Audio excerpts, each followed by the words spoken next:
Hello and welcome to the first ever episode of The Dome Show, a gaming podcast. I'm your host, CDome, and in today's episode, I got a chance to sit down with Josh, the creative director and mastermind behind his upcoming Battle Royale, Rings of Battle. Throughout today's show, we're going to learn everything you need to know about the upcoming BR, Rings of Battle, where to find it, and what kind of mechanics it has to make it stand out from the rest of the competition. Now, if you watch this video on YouTube, we'll have timestamps down below, so feel free to skip to any specific section or type of questions you'd like to see answered. Towards the end, we did a Q&A with some of the questions posed on Twitter, so you can find those down below. Also, don't forget to leave this video a thumbs up, share it with a buddy, and get subscribed if you are new to the channel. If you're listening to today's episode on your favorite podcast app, be sure to give it a thumbs up or a 5-star review to let me know how we're doing. Now, if you have any questions for me or about the game after this interview's over, you can find all of our social medias down in the description below. We're literally everywhere on Twitter, Reddit, YouTube, Twitch, you name it, you can find us there. So hit us up on the social media for any follow-up questions. Thank you all again very much for watching and listening, and I hope you enjoyed today's episode. Nice. Sorry. Is that your first? Yes, yeah. She's actually due the end of this month, the end of May. I have a 13-year-old and soon to be a 10-year-old. Whoa, dang, 13 and 10. 14 and 10 this year. Yeah. Holy shit, dude. Wait, so how old are you?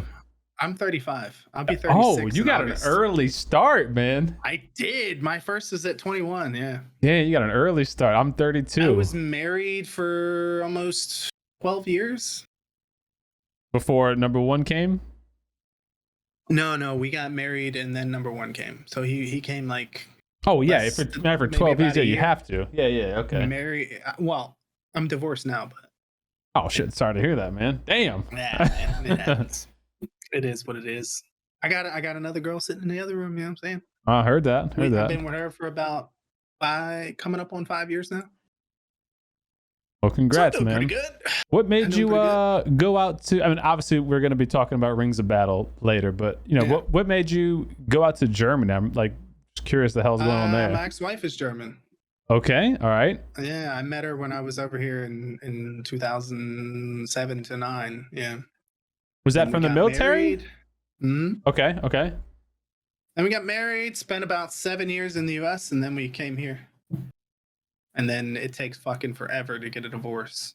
So we were separated for like 4 years before we could finally get everything done. So damn. Okay, so why are you still out in Germany now then? The kids? Well, I just recently got my pension like a couple years ago. Before that, I was basically doing the work grind and then staying because of the kids, and right. I couldn't really afford to live in the US because of healthcare, and I have mental health disabilities that cause me to switch up jobs pretty often. Okay, so it's not a volatile, it's a volatile process living in the US with my kind of mental disability. So I would basically be homeless and not doing great. So I came here. It's a much better social environment. You get like free Medicare, and you know, if you lose your job, there's lots of social programs, you know, so it's better for someone like myself. But now I don't have to worry about any of that, and you know, so I want to go back. Because of the pension, you don't have to worry about any of that now. Yeah, is that right? Exactly. Whoa. Yeah, I get free medical care because of the military and everything. So. Whoa. Wow, that's crazy, man. Yeah. How often were you swapping jobs? I've probably had, like, after I got out of the military, I think I changed jobs like 7 times in like less than 10 years. Whoa. Yeah, man. I have I'm quick to like lash out at people if they disrespect me and stuff like that. So it's just like I need like a job that allows me to have like absolute control over what I'm doing, which is why this is perfect for me, the game. Sure. And yeah. Like people that aren't going to disrespect me, and you know, working at home is also pretty great. So. Homie, you're in social media land now. What do you mean? Well, I mean, when it comes to that, like people I don't know, people that don't affect my lifestyle in any way, like we're talking about like bosses, like people that can fire you, dock your pay, things like that, you know, that kind of stuff. Yeah. That I don't do so well with, but like random people that I don't care about, then it's whatever. Right. You know. I was gonna say, man, because like even just I've been following your game development, I guess you can call it, on Twitter. You know, like I've kind of been followed on there, and then I joined the Discord, so I kind of like keep tabs on what's going on just to see like what new developments are in there. But I see that you're very active on social media. Like you have obviously I'm assuming you run the Rings of Battle Twitter account, right? For now, yes. Okay, and then you have your personal account, which is at MassaBeard. Is that right? Am I saying that right? It's a MassaBeard? Yes. Okay. MassaBeard, yeah.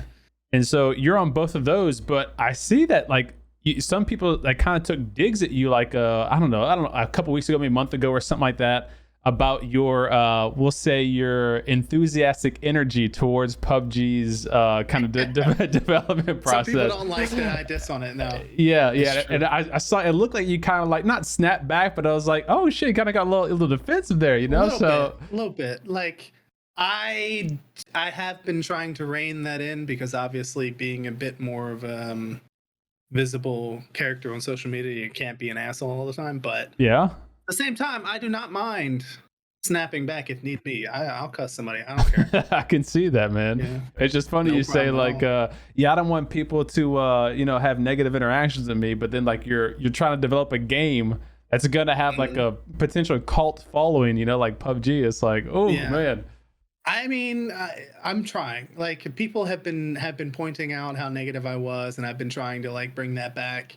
But it's like I have passion for the game. I played it for over 3,000 hours myself. I streamed it as well, and I wanted to see it succeed, but it's just don't we all, man?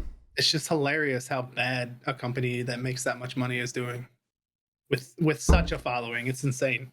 Yeah, it's really interesting because you look at PUBG's state and where it's at, and I feel like we as in like North America, EU, we're looking at it from a total different perspective than what the Asia player base is looking at the game, because over there the game is thriving, like it is like one of the most popular games, and so to them, they probably look at our like social media tweets or like reactions and stuff, and they're probably, what the hell is everyone so negative about over there? Because like to them the game's awesome and they're getting all the collaborations they want, all the skins they want, but over here we're like, wait, why aren't you addressing like XYZ? But we're such a small player base, a small minority in the PUBG community. So true.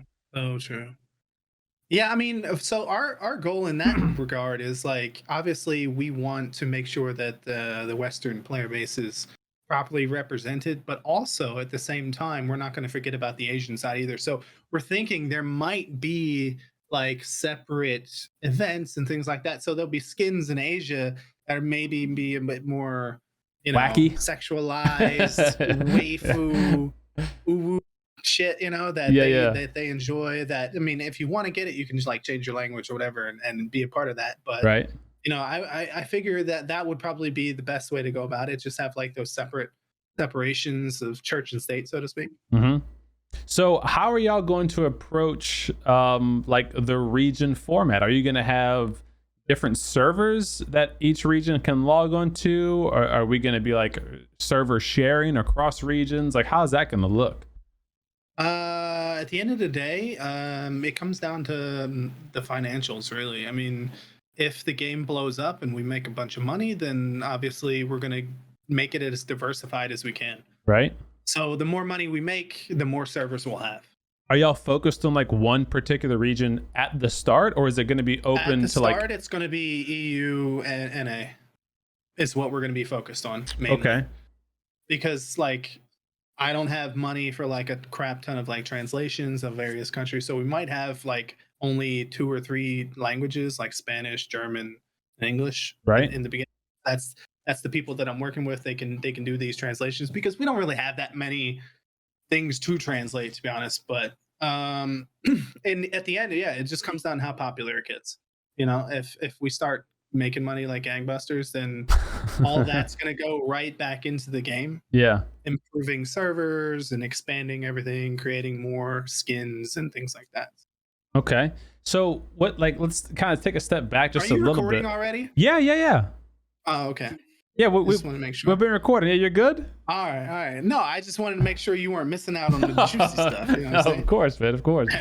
And I've got obviously a bunch of questions that the community did the Q&A stuff with. A couple you already answered. My bad for jumping on that. You know, I was out and I was having a good time. I was a little tipsy, and shit was just flying at me. I get it, man. I get it. I get it. Like I didn't know which one was which. But Chaco set me straight, so that I'm no, man. We're all good. We're all good. I want to do my best to not make this like a super structured like feel like we're just chatting, we're just vibing. Like we're probably gonna cover all the topics, and if we don't, I'll ask the specific questions later. Like whatever. Okay. That's the way to do it, man. So I'm all for just chilling. What I want to know is like where did this idea for Rings of Battle start? And is that the official game name, or is that like a that is the official game name. Okay, so Rings of Battle official game name. Where did the idea start and come from, and kind of how'd you get the ball rolling on that? So May of last year, I was gaming PUBG quite a lot, like several 8-hour sessions a week. And I was just frustrated all the time. Like it was getting to the point where I was just like screaming at the PC, banging the desk, and my girlfriend was pissed off. And just not even just like the game itself as a whole, but just like small things like the getting stuck on rocks and steps, and when you run down the stairs and it throws you down the stairs and shit like that. It's just like thinking to myself, I have a degree in game design. I've recently come into money. Why don't I just attempt to try to make a better version of this? That's a bold statement. So I was like, you know what? Let's do it. So that week, I cracked open Unreal and I just started throwing shit together, designing a map, and then like, I don't know, like a week later, I was talking to Rev. He's the head dev, and he does a lot of like behind the scenes like jabs at PUBG. Mostly just like you guys could make this work if you did such and such. Right. Throwing down the technical basis of things. And he reached out and he was like, if you need some help, just let me know. And I was like, all right, cool. And then he started helping me with like coding, like character stuff and things like that. And then I was like, you know what? This is going to be tough. So I just started reaching out to people that I knew in the game industry, getting like artists and stuff like that. And then I went to these game meetups that we have locally, met people, put out some stuff on Reddit, got some people and things like that. So it's like a crowd-funded situation we got going on, huh? You could say that, but with no funding except for me. I'm the money. That's it. Okay, so you guys haven't had any sponsors or anything yet? Like no like companies have. Okay. No companies. Interesting. Nothing. No, it's just everything was born out of anger at PUBG. how bad a $1 billion company was doing in a game that a lot of the world loves. Wow. Okay, so you started around June of last year, really developing. May of last year. Okay, so May is when you started. It really started, yeah. I guess you could say it really started picking up around June, July. Okay, yeah. And you said you have a degree in game design. Like we're talking like game design, like coding, game design, like game design, like all of it. Like it encompasses everything. Like in the course we had monetization, we had gamification, we had history, mathematics, programming, level designs, psychiatry. So like people assume like game design focuses just on like making this list of things that needs to be done, but no, it goes into a whole lot of other things. Like you learn like how different regions think about different things, so you tweak your game based on like the cultural differences between regions, and that includes colors and how they see women and things like that. So you go through all this stuff, and you go through history and like the gamification of things throughout history and stuff like that, how people are motivated by turning things into like a game style environment and stuff like that. So damn. Okay. So when I graduated with a mechanical engineering degree, you know, I talked about working at a nuclear station, that kind of stuff. But before I did that, I went to school for game programming. That was like my dream was to, you know, go be a game designer, a game developer or whatever. And I had that dream from watching, you a Halo fan or no? Yes. So I got like the spark from like Halo 1 then to Halo 2. And when Halo 2 came around, Bungie started making those Vidocs where they would be like behind the scenes development videos of like how Halo's made and all that kind of stuff. And so like I was like, I want to go and do that. So I went for that degree, but then like a year and a half into that degree, that school had a big budget cut. They cut that program from the degree curriculum. So like I had to kind of start over from scratch and then change to mechanical engineering. And that's where I'm at. So that's crazy that you like went for game design. You finished that. You were in the military while you were doing that degree, I'm assuming, right? It was towards the end. It was like I started when I was getting out, and then finished it right after I got out. Yeah. And then after actually here in Germany, yeah. So after you got out, like your idea was when you finished, I'm gonna go and create a game, or you wanted to go and join developer XYZ to go. I wanted to join the gaming industry because Berlin has a lot of gaming companies around. So I figured I'd join a company and then kind of rise up in the ranks, and then eventually create my own studio. But actually, ironically enough, the whole idea behind this actually started when I was a teenager, and it was also an anger thing. Okay, I'm seeing a trend. Call of Duty has a lot of issues with like head glitching. No. And, they have a lot of like not Call of Duty. Lag problems and things like that. So there was a lot of things growing up that I hated about that franchise, but I played it so much on like Xbox and stuff like that. So I was like, me and my brother and cousin, we were like, we could do better. Let's create our own studio someday and do something better. And then it kind of got lost when I joined the military for many years, and then after I got out, I had like the GI Bill, and I was like, what? Time to start that dream. Is your brother part of the team? No, my brother is not. Oh, okay. Him and my cousin kind of redirected and did their own thing. So my cousin's, I think, like I forget what they call it. He's like a bug scientist. Excuse me? I don't know. An insectologist? An insectologist, I believe is. I believe that's the official name. Yeah. Entomologist or something like that. Okay. And then my brother, he just kind of fell off the way, and he's just a bum right now. He's still looking for his way, yeah.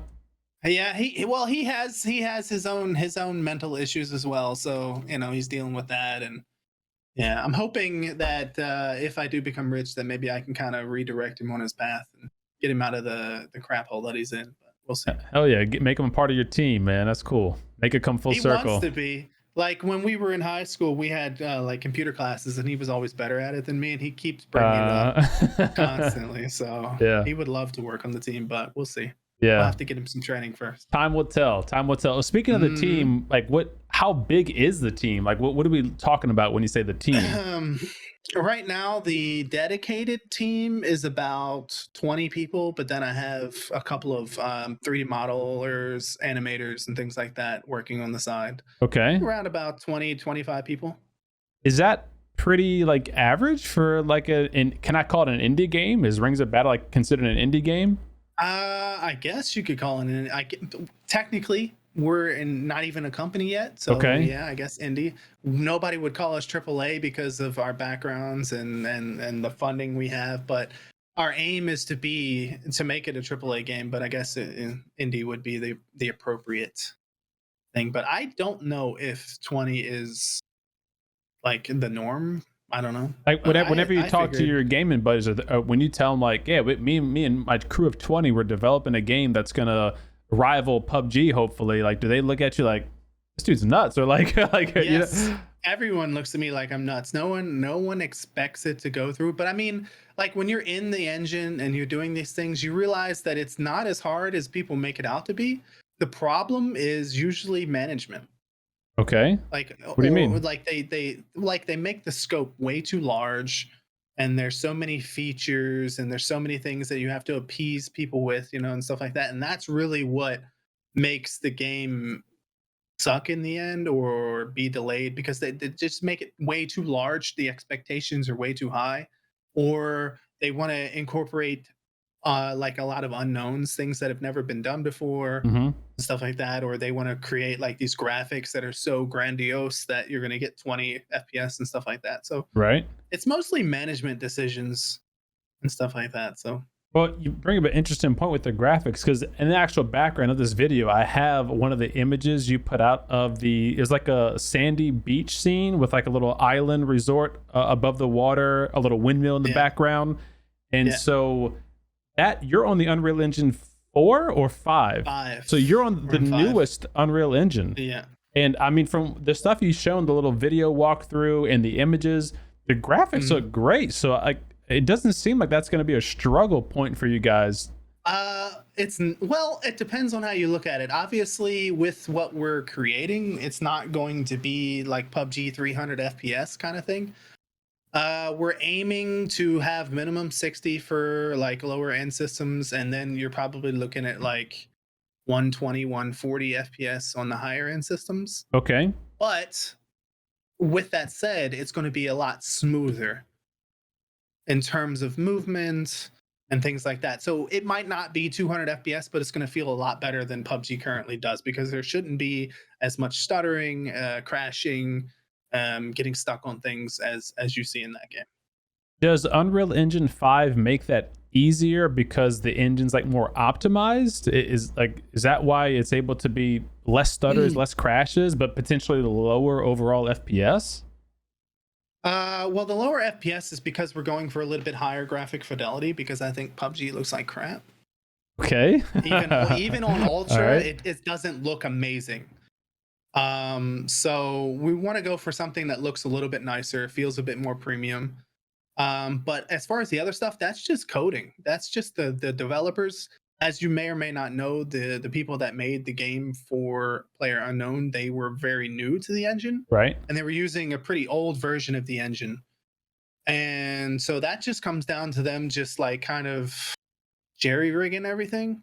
And as they call it, spaghetti coding things. Yeah, I heard that term before in school. Then once you get to a certain point, it takes so much to overhaul that the people in charge are just like, we're making money, don't worry about it. That kind of thing. We're trying to start off on a better foot. Do you feel that starting off on a brand new engine could give you unforeseen issues though? Like, since it is the latest Unreal Engine? Yeah, obviously it does. Yeah. There are things that we've had to work around and get a bit more information about.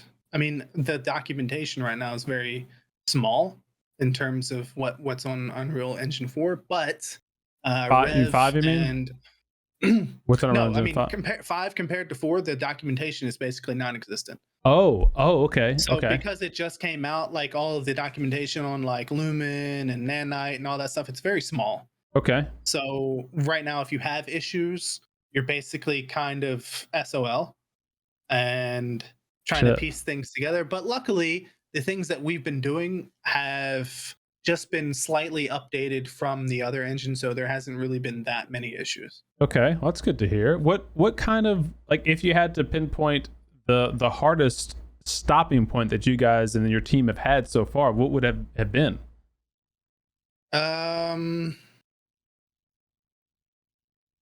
I don't know. We haven't really had anything that's been like game breaking at the moment. I mean, that's good. We had an issue with the vehicles not accepting, like, so they have like various parameters for like engine revving and the handling stuff that wasn't working in the initial version of the Chaos engine. Incorporation into the engine, and since 5 came out, that's been fixed. Okay. So not an issue there. And then we had a bit of a twerky-jerky movement issue that was with the new movement system, which allows things like multiple. So you know how like in PUBG you have the aim and then you have the ADS? Yeah. Mm-hmm. And you couldn't keybind it to the same button. Right. Yep. Because it's two different actions. Would work in the other one. Exactly. Yeah. Well, now you can do that with the new movement system. So you can keybind it to like a hold, and then you can keybind it to like a tap. And it would perform just 2 separate actions. and that was introduced, and initially that was causing like juddery movements whenever you would go like sideways or at an angle. Right. But then when the new one was released, it was fixed. So those are the only two issues we've had.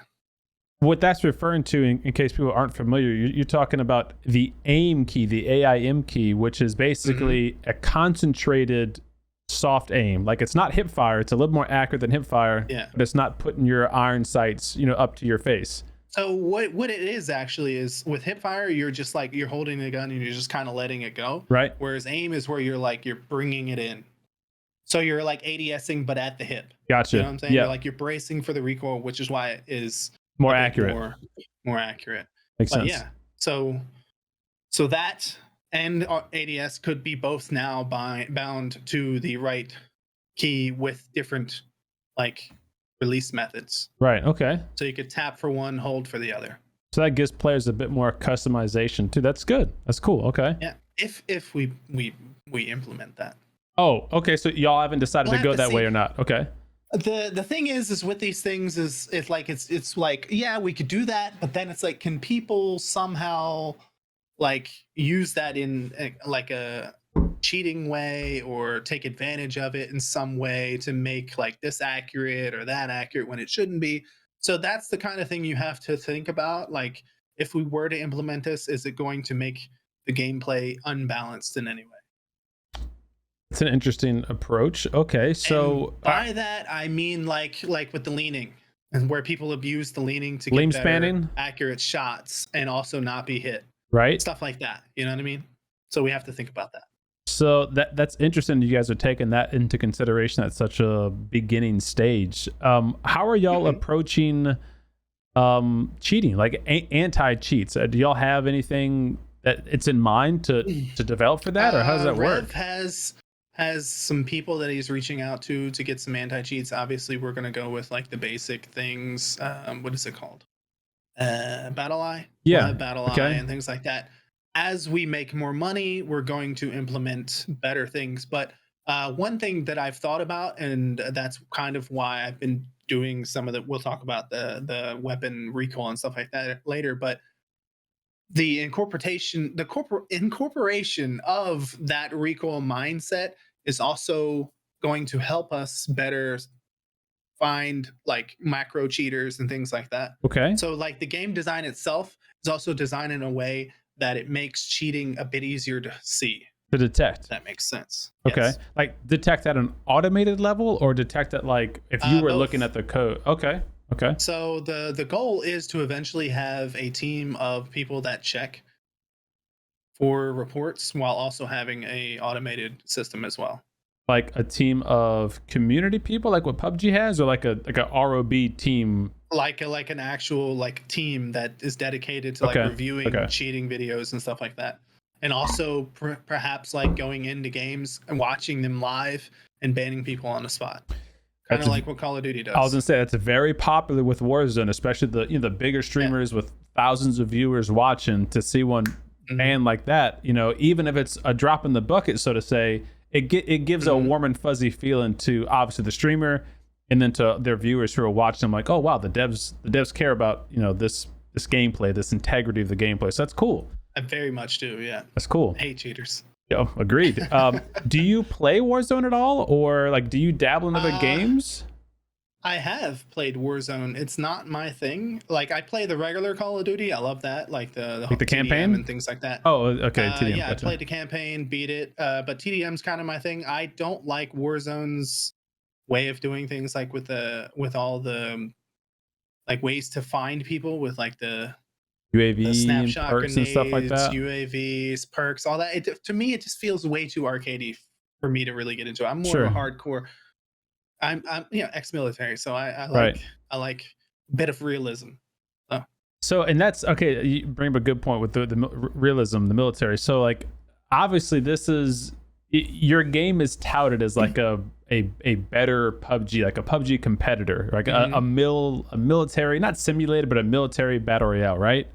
Yeah. How would you say your game compares if you had to give it like and the way I look at it is you have like super realism Tarkov, you have like the more arcadey military with a little bit of realism in like Battlefield, and then PUBG is like somewhere in the middle where there's a bit of the cheese that like say Battlefield will implement, like the spam leaning and you know that kind of stuff. But then there's some of the like the realism stuff with Tarkov where you move slow while you're healing and there's no UAVs and that kind of stuff. Like, how do you feel that your game's development fits in between those three games? Is it more like PUBG, more like Battlefield, more like Tarkov? We're a bit more realistic than PUBG. Just a hint, just a tiny bit. And I would just bring that down to like we choose different things to make realistic than PUBG does. So maybe about the same, but maybe a little bit more because we're giving like negatives to like armor and things like that. So What do you mean? So like the level 3 armor, all the level 3 gear will have not only pros to it, obviously it's going to be stronger, you can carry more things, etc. Right. But they're going to have negatives as well. So like the level 3 helmet is going to have visibility impairments. Oh. The vest is going to make it slower to ADS as well as switch your weapons. Whoa. And the bag will make you run slower. Depending on how much you have in it, or just like in general, No, if you have the bag? Just in general. Oh, because shit. it's going to be like this massive bag, yeah. Whoa, okay. So like you said the level 3 helmet's going to reduce visibility. Are we talking like the Mandalorian like visibility? Like where you got this little slit? Do you know the Alton helmet in Tarkov? No, I don't. I barely played it in Tarkov. So basically it comes down into like this like visible thing. Okay. It's like the PUBG. PUBG's level 3 is the Alton helmet. And you see that visibility like a little visor kind of thing going on there. Yeah, okay. So it's going to be like that, but maybe not quite as shrunk, but basically like the top round, it's going to be like rounded off. Interesting. So to speak, like okay. You're wearing a helmet. So you'll lose some peripherals. I don't know if you've seen our helmet, but it's actually going to be the Ronin helmet. You can look it up real quick. The Ronin tactical helmet. It's in the Discord. Like a full. I don't think it is. Okay, hold on. But if you Google it, you should be able to find it. Ronin tactical helmet. RONIN. Ronin tactical helmet. I'm on Google. Ronin ballistic helmet face mask. Is that it? No shit. Okay. Dude, that's pretty wicked looking. This is going to perform basically just like the level 3 in PUBG, but we're going to make it last a little bit longer. And that's because there's going to be a gun that will kill you in one shot, no matter what you're wearing. Like anywhere in your body? Anywhere. It's the 50 cal Barrett. It's going to have 5 bullets only. Okay. It's going to have 8 times only. Okay. It's going to have a bipod. Well, maybe not a bipod. Not sure about that put yet. a bipod on there. Slap it on. It's going to be slower. It's going to be slower ADS. You won't be able to fire it that well standing. Okay. Because the recoil is going to be massive. I mean, I don't know if you've ever seen a 50 cal, but that thing weighs like 30 pounds. Yeah. It's huge. You shoot it and it's just like, you know? So basically that's what's going to happen. But when you lay down, then it's going to basically be a laser beam. So. Oh, shit. So it's like the Lynx AMR, but like what the Lynx AMR should be like. Better. Yeah, that's awesome. All right, cool. So what are the like unique things that your game have? Because obviously you don't have to give all the details of some spoilers and that kind of stuff, but like the idea that like level 3 gear is going to give you those pros and cons is super interesting to me, because I love when there's trade-offs with your weapons, your gear. There's outplay potential. Like maybe somebody has level 3, but you know that they're not going to move as fast as you, or maybe they can't weapon swap and peak as fast as you, so you kind of can use that to your advantage. Like how else do y'all implement those kind of things? Actually, I forgot to mention level 1 gear will have the exact opposite effect. So it's going to make you faster in all these. It's going to make you faster in all these regards. Interesting. So, like normally when you have like the gear on in PUBG, you do get a little bit slower. Yeah. The level 1 gear is not going to have that penalty. Okay, so it's going to start the level 2 gear is going to have the normal penalty that you always get. And then level 3 will up that penalty, but level 1 will not have the movement penalties. Gotcha. One thing, if you have level 1 gear, you're going to be faster in every regard versus level 3, but obviously much weaker. Yeah. Okay. And so I don't want to get too off topic on this, but you just brought up another thing about movement speed. A lot of people don't know, and I didn't know this honestly until like a few months ago. I didn't realize that every weapon class has different movement speed characteristics in PUBG. I thought it was just like if a gun was in your hand, you ran at X speed. If a gun wasn't in your hand, you ran at X speed, which is faster. Well, that's true as well. If you don't have the guns in your hand, it switches to whatever gun is in your hand is what movement speed you get. Right. Comparative to that class. So if the pistols run X speed, the SMGs run X speed, all that stuff. And that's true in your game as well? Yes, except you will not lose that when you switch weapons. So it's going to be based on what you're wearing. So Your the heaviest character item, weight. Okay, gotcha. the heaviest weapon you have determines your movement speed. Interesting. Okay. Including your gear as well. So all that's going to come together to determine how fast you're moving. So if you put your weapon away, doesn't matter. If you have an LMG on your back, you're still running slower. And that makes sense because it's still on your back and your character is still that. Okay. Yeah. What about stims? Do y'all have like adrenaline syringes, boosts that'll increase your movement speed or no? So how that's going to work is basically it's going to be kind of the same thing as PUBG, but our adrenaline syringe is going to take it a step further. It's going to be bunker only. Okay. But it's going to double all your bonuses, except you can't boost again until it's done. Oh, it has to run out before you can drink a drink or whatever. Yeah. Interesting balance. Okay. You can boost again with another adrenaline syringe, just not anything else. Right. Okay. Yeah. And so going back to the armor real quick too, you said there's going to be some distinct differences between 1, 2, and 3. Mm-hmm. How does the armor and helmets work as they degrade? Are they like a flat reduction of damage, like for level 3, level 2, level 1? Or is it like a number of damage that it reduces or a percentage? How do you guys calculate that? So it's going to be, as of right now, it's going to be like a flat percentage. Okay. Until the armor or helmet is depleted. So it's going to maintain that damage reduction until it's gone. And then does it break like PUBG and stay on your body or? But it doesn't stay on your body because the armor and helmet does not change your bag capacity in any way. Got it. Okay.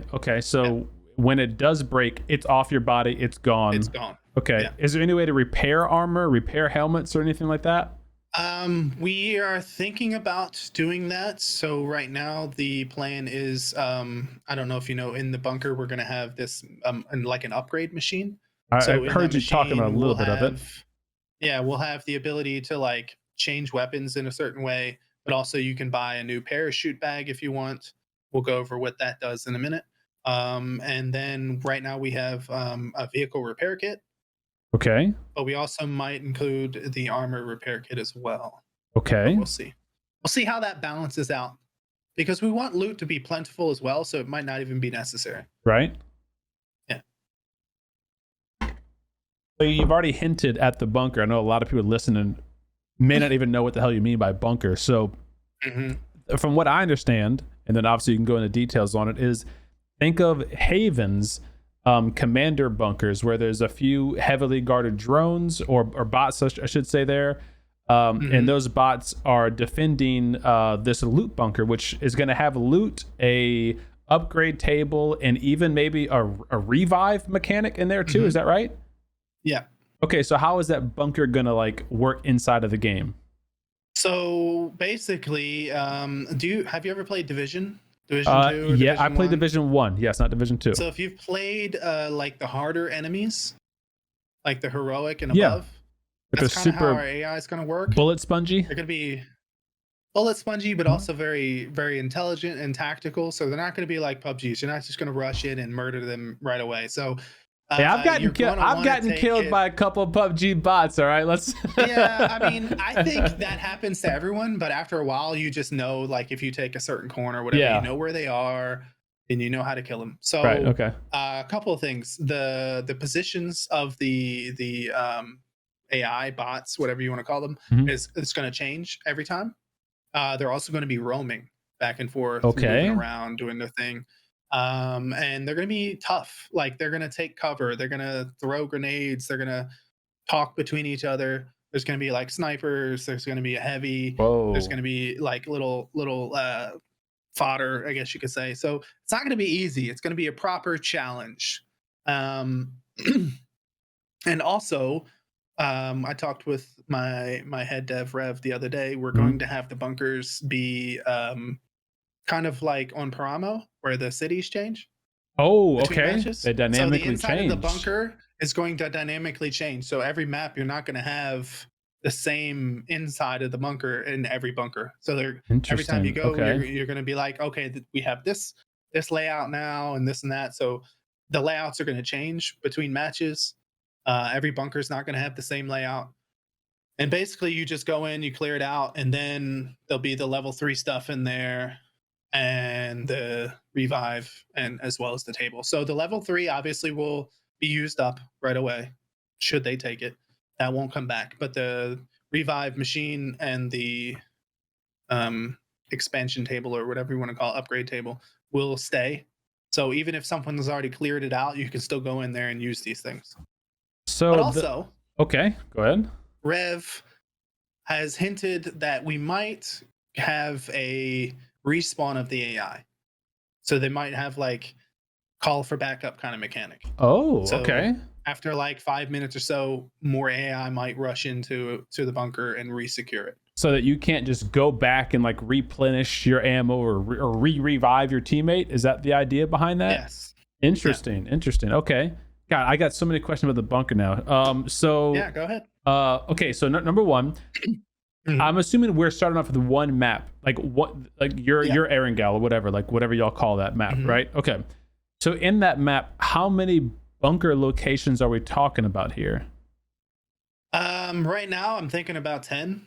Okay, so about 10 bunkers, and we'll see. We're gonna have to see how it works with all the other POIs. Okay, how many? If it makes sense to have that what many. What size map are we talking? 8x8, 6x6? It's a little over 6x6. Okay, it's about 6x7. So like a Vikendi-ish size. Yeah, a little bit larger than Vikendi, I think. Okay, and then I know this question is going to come up because I mentioned Vikendi size. Is like on Vikendi, a lot of the outside of the 6x6 is unplayable. Will that be the same for your game, or is like what is on your map? Is that playable area, or some of it? All is 100% playable. Interesting. All is 100% playable. So a 6x6, even if it was 6x6, is going to be actually bigger than what Vikendi feels like, because a lot of those maps are water and it's unplayable outside the map. And that's something that I've been excited about trying out myself, because we want water to become playable as well, which is why there's so much of it. Right. And it looks great too. The water looks great. We have a hovercraft. Okay, I did not know this. We've included. I did not know this. And then basically all of our aquatic vehicles will allow you to fight from them, but you'll also be able to fight from the water as well. So you're going to be able to use your pistol while you're swimming. Okay. So we want it so that if there is like majority water in a circle, that you can have like little boat battles and stuff like that. Nice. Okay. Yeah. So you're not just kind of screwed by like, oh, I got to cross water, like I'm dead kind of thing. Well, I mean, the way the circles work, if you're screwed by the water, it's your own fault because you knew it was coming. Okay. Yeah. Interesting. I'm having more questions on that. All right, I'm having more questions on that. We'll talk about that when we get to the circle settings, yeah. I was just about to ask you some more questions about the bunker. Okay. So, the bunker, we already covered it has bots, commander bots in there, really strong, smart, intelligent, hopefully fun to fight bots. They're going to be dynamically positioned. They're not going to be the same area every time. The inside of the bunker is also not going to look the same every time. There's going to be different areas or maybe whatever environment inside the bunker every time. Once you're in the bunker and you clear it, you're going to have one set of level 3 gear, or is that to be determined? To be determined. Obviously, with solo, it's going to be 1. We might change it 2 to 4, depending on like if you're in duos or squads. Interesting. Okay. So we'll have to see. And how then that balances out. The other 2 key features you mentioned is a like an upgrade table.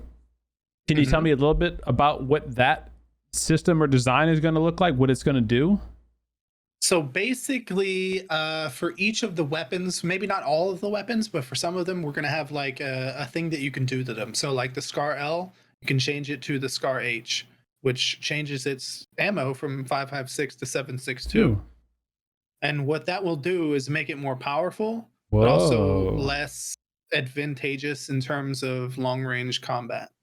Interesting. Okay, so wow. And you're gonna have that for like, are you gonna have one changeable feature for each weapon, or only some weapons are gonna be like changeable and upgradable like that? Right now, it's just gonna be some. We'll add more as the balancing gets worked out. But like for instance, we'll have like some of the pistols will get drum mags. Okay. The VSS will get the red dot and change it to the AS Val. Cool. Okay. Making it a silent AR. Right. But it's not as powerful as you think. Once we get to the whole weapon balancing stuff, you'll know why. Okay. All right. So on the hold on, I got this little thing on your face. There we go. Got it off.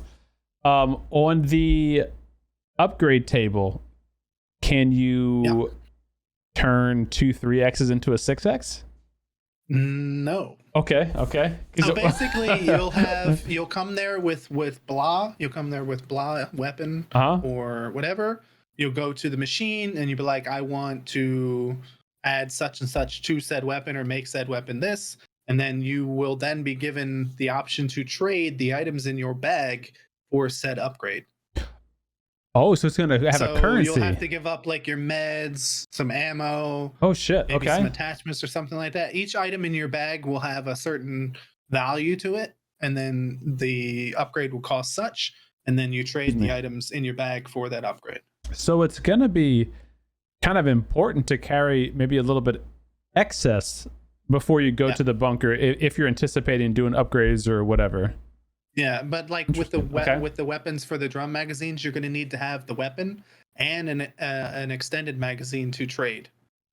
So you'll give the extended magazine plus weapon items, and then you'll get the drum magazine. I like that idea. Okay, so it's not going to be like so OP, and it's not going to take away from the needing to find things aspect of the game, right? Where you can just bum rush the thing and then bam, I got this new powerful thing. No, you're still gonna have to loot. You're still gonna have to find certain things and get enough items to trade. Otherwise, you won't be able to.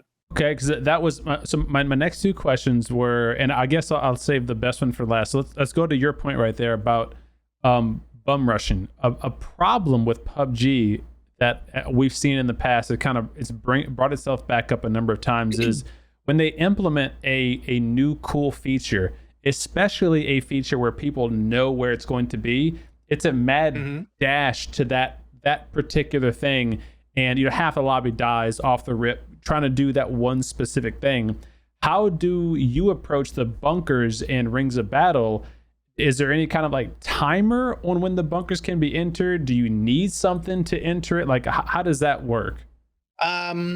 No, you don't need anything. It'll be available right away. But the thing that'll stop it from being bum rushed per se, and like half the lobby is the spread out nature of the bunkers. Yeah, they'll be in enough locations that you won't have 30 people going to one bunker. Okay. So yeah, you might have some people die off the rip trying to get to that bunker, but there's more likely that I'd say the bunkers are going to end up being avoided for a little while because the AI is going to be powerful. Like, you're not going to be wanting to fight the AI and people at send up. You're going to die. Definitely going to die. Interesting. Because it's going to be like kind of like a tunnel kind of thing. If you get into the bunker, you're committing. And if you one get way caught, in, one way out. One way in, one way out. If you get caught trying to get into there, and another team's behind you, something's going to kill you, whether it's the AI or the thing, because the AI is not going to just stand there and wait for you. Once they've detected you, they're going to basically hunt you down. Oh, wow. Okay.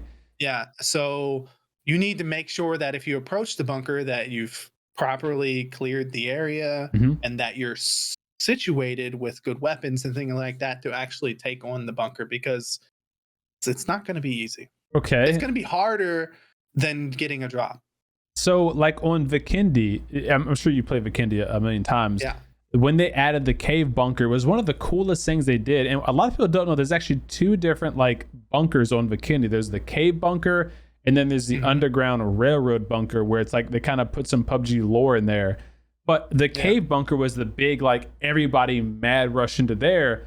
But because there was no real drawback, like you could just rush in there, get loot, and then fight. But in this case, you're going to have strong bots, so you can't rush in there with a pistol. You got to go loot something first to go and even participate in that bunker, and then you got to be worried about other teams coming to third party you and maybe steal your loot or whatever.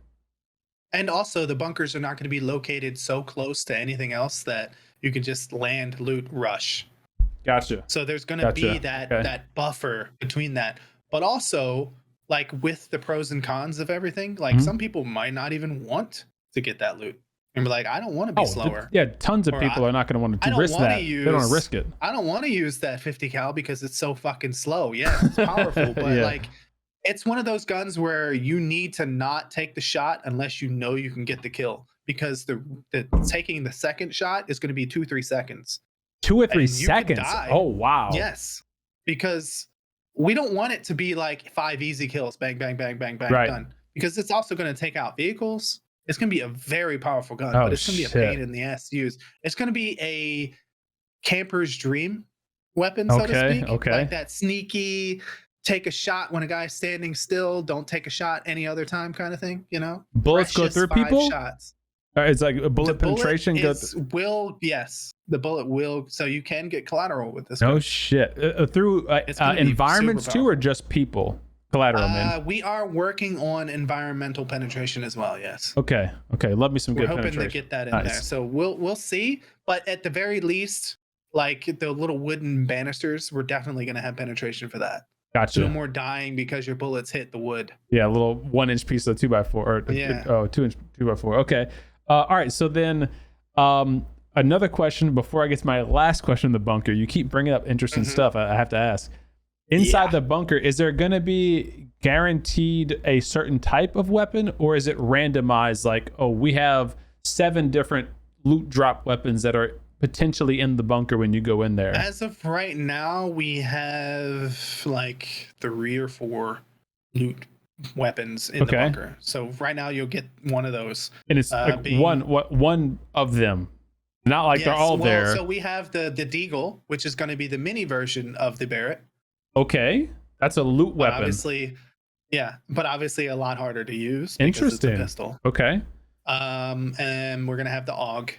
Okay. Just like in PUBG, which is gonna be like a better version of like the M4 or whatever. And then we're gonna have, I believe, the P90 as well. Okay. We'll see.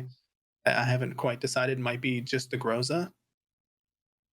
It's gonna be similar to PUBG in that we have the MK14. Things like great that. weapon. Yeah. Do you get that weapon will kick so much harder than like it does in PUBG? It already kicks pretty dang hard though. It does not, dude. That gun is so easy to control once you get it. Listen, you said you have 3,000 hours. I have like whatever 4,000 or 5,000. When you and I say it's X easy, it does not mean the average player is X easy. Well, that's the thing. Like we want to balance it so that it's not easy for anybody, no matter how many hours you have in it. Okay. So we actually plan on nerfing auto fire, so to speak. What you mean? Which I mean, basically, recoil will be incremental, so it doesn't have like an endpoint. Whereas in PUBG, it just has like the steady pattern. Right. In ours, the pattern it's going to get higher and higher. It's going to increase percentage. The longer you hold down, the harder it gets and the faster it goes. She said. So basically, you're not going to want to fire for more than a few seconds because the gun then becomes too hard to control. It's going to run away from you. You're not going through 40 rounds in a magazine like you are on PUBG. No, absolutely not. Interesting. Okay. Wow. And the bigger the caliber, the faster it's going to happen. But how we want to tweak it is like we have the hold breath mechanic. So when you hold your breath, which is going to be a few seconds worth of breath, then you'll fire pretty similar to what PUBG does. It's going to be pretty controllable. But once you run out of breath, it's just like, okay. So if you hold breath, in that aspect, we wanted to go more realistic in terms of like recoil, because I have a lot of experience firing heavy, fully automatic weapons, and you get tired at some point, and once you get tired, you start to kind of lose control, which is why another reason why in the military you don't really see a lot of full auto fire. Right. One, it's hard to control, and it's very inaccurate at far away distances. Right. Like you're not getting PUBG sprays in real life. It's just not going to happen. And you just get tired. You run out of breath, because we do hold our breath to hit those shots, because you have that natural sway when you're firing, and you hold your breath and you can hold it tighter. You run out of breath, and then you're just like, so. Are you gonna have stamina in the game, or no stamina? No, just the breath hold. Gotcha. Just the breath hold. Okay. All right. Okay. So let's go back to the bunker. My last question, and probably back to the bunker. One of the most important questions of today's interview. Mm-hmm. How will the revive mechanic work in Rings of Battle? Okay. So the whole point of the revive mechanic and the way we have it set up, and the reason why we don't go with the ever popular choice of defibrillator 30-second paddle thing, is because we don't want it to be handed to you. Okay. One of the reasons people like PUBG is because it's unforgiving and it's difficult, it's hard, and we don't want to take that away per se, but we also understand that this is something you kind of need in a game today, to survive and to get players, and so streamers and stuff like that don't have to watch their friend battle on without them. Right. So we implemented the dog tag mechanic. So when you die, you'll have a dog tag on your box. Okay, gotcha. If that person manages to wipe out team and can safely get your dog tag, they will then take it to a bunker where they clear out the bunker, and then they can use the machine. And then the machine will then have a 15 to 30-second timer for each person that you revive. Interesting. Okay, so does it matter how soon a teammate has died? Like, is it like it expires, like, Fortnite or Apex or whatever, their card expires after like 60 seconds or 2 minutes or whatever it is? I don't think I want to implement that. I think that's a bit too harsh, because in games like this, like battles can go for a while, and I don't think that's a penalty that we need to implement. I mean, because of the way the zones work and things like that, we're not going to need that. So okay, so does it stop after a certain number of circles, like where you can no longer bring a teammate back after phase 3 or 4 or whatever? Is that kind of limitation in there, or is it like phase 7, if you happen to be in a bunker, you could potentially get a person back in the game? Yep, whenever. Interesting. There's no limit, no stops, and once again, that comes back to the zones and how they work and things like that. At some point, it's not going to make sense to go down into a bunker to do these things. So you've made the comment a number of times about zones, both in this interview and the couple of tweets and stuff I've been following you on. How different are the zones in Rings of Battle going to be from your traditional BR? Is this something where like you can't touch the zone, or is it like you can survive a little bit in it? Like, how's that going to work? So from the get-go, it's 10 seconds and then death. 10 seconds, 100 health, down to 0. Dead. So it's 10 HP per tick. Yes. Wow. Okay. And then once you get to about 5, it's insta-kill. Phase 5. Phase 5, yeah. 100% health. Gone. Dead. Gone. So one of the reasons is because we don't want people camping zone, and we don't want people camping in the zone. Okay. We want, and that has multiple reasons, because one of the biggest things about BRs is the horrid mid game. Like there's no action and people are just bored. So we want to force people to continuously fight and seek out refuge the entire match. So we don't want that movement phase to ever end. Okay. So it's going to be a consistent wall of damage that never stops from get-go. How fast is this wall of damage? Is it like outrunnable? You're going to be able to outrun it the entire game. Okay. But it's never going to stop moving. You have 5 minutes at the beginning. You start the game knowing where the first zone is. Okay, circle pops. All right. Okay. So circle pops from the get-go. You'll know where it is. You'll have a buffer between the zone and that circle. Right. So you can land outside of it if you want, but you know you have 5 minutes to get in it. Once that 5 minutes hits, It doesn't stop. It just goes. Interesting. And then, okay, so you start the game, you're in the plane, you jump out the plane. Before you jump out of the plane, you already know where the safe zone is. Yes. 5 minutes after the start of the plane, the circle starts to close, and it'll take whatever, a minute and a half or 2 minutes to close. Then it goes to phase 2. When it goes to phase 2, is it already starting to close from phase 2 to phase 3, or is there a wait time? It didn't stop. It literally doesn't stop. Once it hits phase 2, it's still moving. Whoa. Yeah. Okay. The circle never stops moving. So, wow. And to combat that, from phases 1 to 5, the jump of the circle will be random. But once you get to 5, then it just centralizes. Interesting. So you always know after phase 5 where the end game will be. And that allows you to prepare ahead of time your positioning, where you want to go, right, and plan. But everyone else also has that. So then you need to think, do I want center zone? Because everyone else is going to want center zone. Or do I want to go on the edge of zone? But everyone else is going to be thinking that as well. So it's going to be a lot of a thinking man's game in the end. A lot of tactical approach to that. How many players are we talking about here? Like 100 players? 100 players per lobby? Yeah. Okay. Dang. All right. So I got to see how that plays, because that sounds incredibly fast paced, which for sure has its pros, but also could have its cons. Move that quickly, but we want it to be a bit more fast paced than PUBG. Just a tiny bit. Are vehicles going to be a major part in your rotation plan, or is it like where if you're on foot, you're good? Like you don't have to get PUBG, like if you don't have a vehicle, like sometimes you die because you don't have a vehicle. Like will that potentially happen in this game too? No, that was one of the reasons why we went with the smaller size of the map. Okay. Like the 6x6, because I personally think on Vikendi, when you play it, you can play that map however you want. Obviously, it has its own issues with like level 3 gear and stuff like that. Sure. That map is the epitome of I can run, I can SMG, I can AR, I can do whatever. I agree. That map is perfect for any play style, and that's why we went with that. But yeah, for sure, you can go on foot, but our map is designed to have kind of like areas where certain guns are stronger than others. So if you want a certain weapon, then you need to pick and choose your routes if you're going to be on foot. Obviously, if you're on a vehicle, then you can go wherever you want. But there's going to be like flat areas that is good for sniping.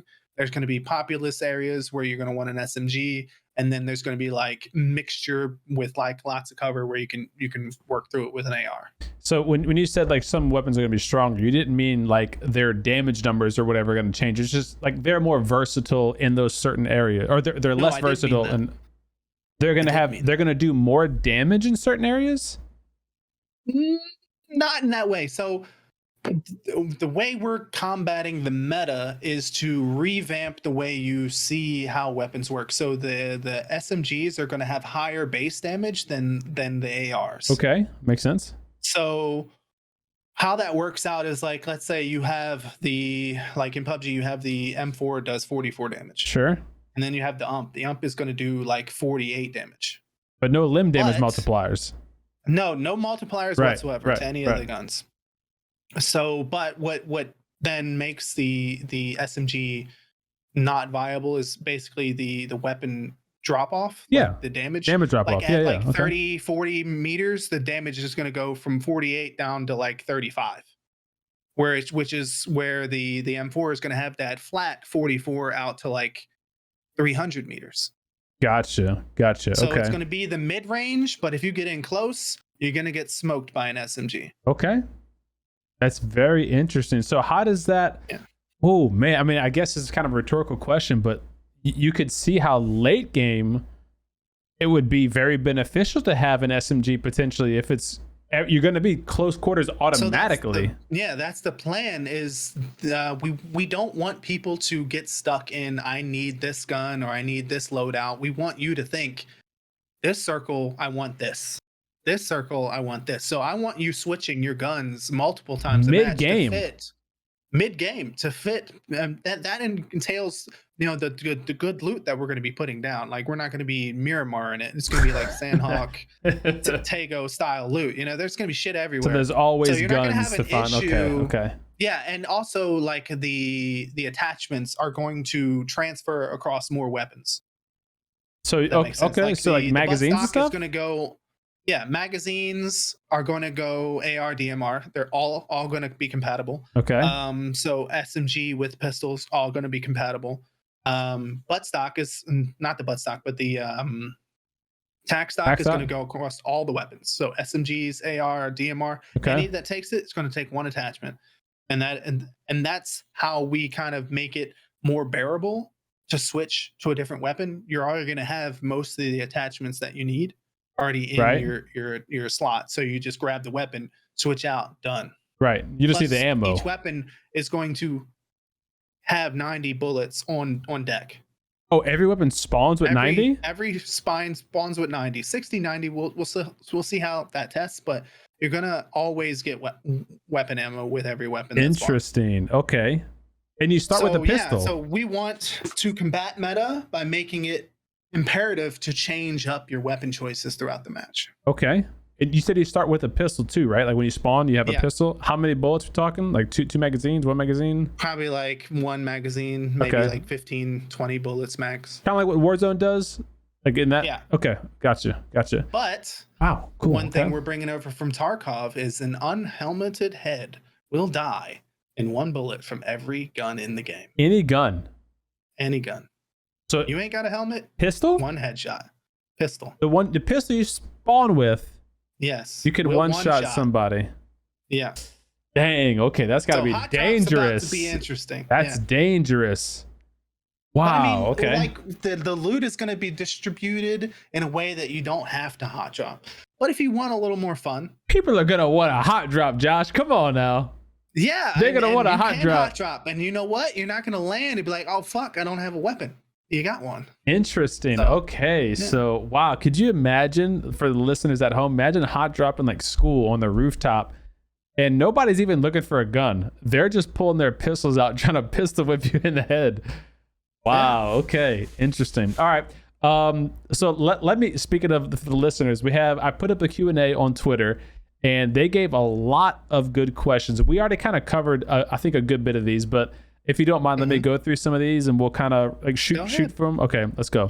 Let's do it. So we already covered your background in gaming, your dev structure, around 20 people. Although I didn't ask this specifically. You said obviously you're the creative director, the mastermind, if you will, behind the Rings of Battle. Rev is the like lead developer or lead coder. I don't know what his position. Yeah, lead developer. Okay, lead developer. Do you have any other like right hand man kind of people who are like with you developing everything from top down, or do you kind of outsource it from there for like coding and artwork and what have you? So we have internal. We have another coder who also does our UI stuff. Okay. And we also have I guess you could say he's like a level designer. He used to do mods for like Unreal. Okay.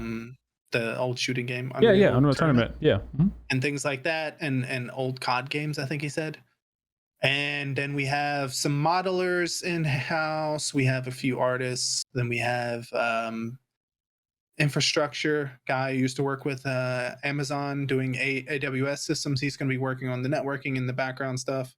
What's AWS? Servers. It's the server systems. Okay. For Amazon. Basically what PUBG uses to bring up their server instances and things like that. Right. Their server distribution center systems and all that. So he's working on that. Then we have some media people. We've got marketing, and then we have some podcasting individuals. And then we have outsourced some 3D modeling, animation, things like that. Okay. Do you see that team expanding in the time before the game launches, or is this kind of like a we'll see where it goes after the game launches sort of thing? So the plan was to, once we start internal testing, is to grab some footage from that, put together like a little deck, and then shop it around, see if we can get some investments, and if we can, then we'll expand the team, start up officially the company behind the game, and then do some hiring to speed up our ascent into early access. If that doesn't work, then we will go through the testing phase, get everyone's feedback, make the changes that we needed. We'll enter early access, and then we'll use the funds from that to then do the expansion and all that. So people can relate to it a little bit better. Is that going to be kind of like a Super People initiation, where Super People released to a closed beta, so to speak, where a lot of streamers were able to play it, and then now they're offline. You can't play the game anymore, but they're taking 6 months or whatever to further develop the game. Is that how you see your dev cycle going, or is something different? So what we plan on doing is obviously we're populating the Discord right now because we want to then take everyone that's in the Discord, and we might also do like a wish list type thing through the website and also Steam, shoot out keys to them, and then just let them play the game. Okay. And test it, and then give us feedback. We'll do changes, shoot the changes, test it, and that's basically what we're going to do for the next 5-6 months. Okay. And then once it gets to a point where we're like, okay, this is good enough to release it to a more broader audience, then we'll switch over to early access. But we don't plan on shutting down the testing at all at any point. So you're saying early access, before early access even starts, you're going to have internal testing, which could be comprised of people in the Discord, like just community members. Is that right? Yeah. So what we have now is we have a bunch of pro PUBG teams that have reached out, and we'll be using them. Okay. So we have Phase's PUBG team. They'll be helping with some testing. TSM's PUBG team, which is now some other organization, they'll be helping as well. Then we have a bunch of other pro players that aren't currently signed that have reached out as well. So we'll have them testing, and then we'll grab 200-300 from the community, and then we'll run testing that way. Is this something that they'll be able to broadcast out, or is this like NDA, you can't stream it, can't record it, that kind of stuff? I think initially we will kind of keep it under wraps. I will probably share some footage here and there, but it depends on how we feel that the game looks, and if it's something that we're comfortable with saying, okay, yeah, let's share it. Because obviously, being indie company, it's not going to be perfect when we first start testing. There's probably going to be like missing textures, and there might not be some buildings that are fully realized just yet. So we don't want to give a bad impression to the community, because we've boasted a lot about the things that we want to accomplish. So I want to make sure that people don't lose faith in what we're doing, because right now we're kind of doing everything all at the same time. Rather than the typical approach of let's build up this one area, shoot some video, send out a trailer, bam, then we start. No, I'm doing it all at once. So we're creating all the assets now. We're doing all the weapon programming now. We're doing all the character creation now. The map's being built constantly. So once it gets to testing, it'll be damn near complete. It'll be about 80% of the way there. So we'll be in a good state, but obviously there'll be some things that are not finished yet. You know? And there'll be, of course, the random list of bugs and stuff that come up during the test, and that'll have to be brought back and addressed. Like that's understandable. Okay. All right. So we already said it's on the Unreal Engine 5. Is it going to be PC only, or is this open to Google Stadia, console? How is that going to look? So right now it's PC only, and that's only because we don't have the money to kind of get everything else going as well. But once we are live, if it does really well and we get in a bunch of money and stuff like that, then yes, definitely we're going to be branching out the console. Eventually we're going to do a mobile version and things like that. So yeah. What modes and perspectives are you looking to launch the game with? I know you said FPP. Is it FPP only? Yeah. Okay, and then we're talking solo squads, solo duo squads? Solos, duo squads. Okay. So a big problem with PUBG has been the split, how many queues they have. You're looking to limit that, it sounds like, quite a bit. Solo, duo, squads, FPP only. 3 queues. 3 queues. 3 queues. And then, of course, multiple regions will have their own, like EU and NA will have their own queue at the start. Is that right or no? Yes. Okay. That's the plan. So it'll depend on like what kind of servers we can get going. But yeah, that's the plan. Right. Okay. Okay. And so we talked a bit about how the circle is going to work already with like the ring settings and that kind of stuff. But what about, I know you said it's 100 players. Sometimes in PUBG, there's a pretty significant delay time, start time to the game. Like you could join a lobby, you're in the pregame lobby for like 3 or 4 minutes. Then there's like 80 people. Then there's 100. Then a minute countdown. Will your game have a, like, once you're in the pregame lobby, will it say 60 seconds, the game's launching no matter how many people we have, and then the game adjusts circle dynamically? Or is there like a hard number cutoff? That's exactly what's going to happen. So once the game starts, the timer starts, and then the game starts. And the circle will adjust according to how many people are in the match. Interesting. Okay. Wow. Okay. And then what about, and also mid-game, if there's less people than expected, let's say just what normal match, you know, by phase, whatever, certain number of people is supposed to be there. If that's less than, then the circle will adjust and be smaller or larger depending on how many people are left. So if a bunch of dum-dums like me hot drop the bunker, get wrecked, and there's like 30 people dead in the first minute, the circle's gonna dynamically adjust for that for the next two. Okay, that's cool. All right, makes sense.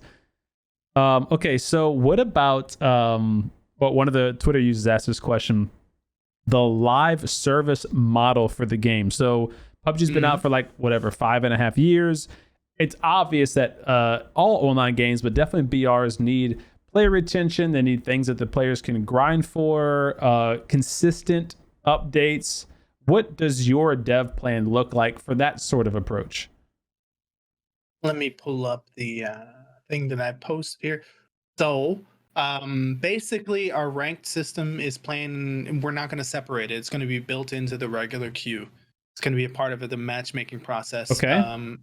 Eventually we will have matchmaking based on like your stats and stuff like that. But initially everyone versus everyone. And so how it works is we're going to have tiers, and these tiers are going to be reached not only by points, but also wins.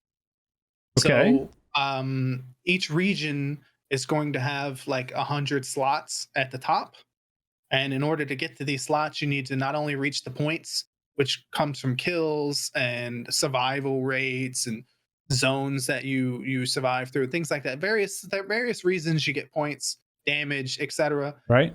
And then you reach that, but then you also need to reach the win count to then progress to the next tier. Okay. So the top teams in each region will be the best teams in each region.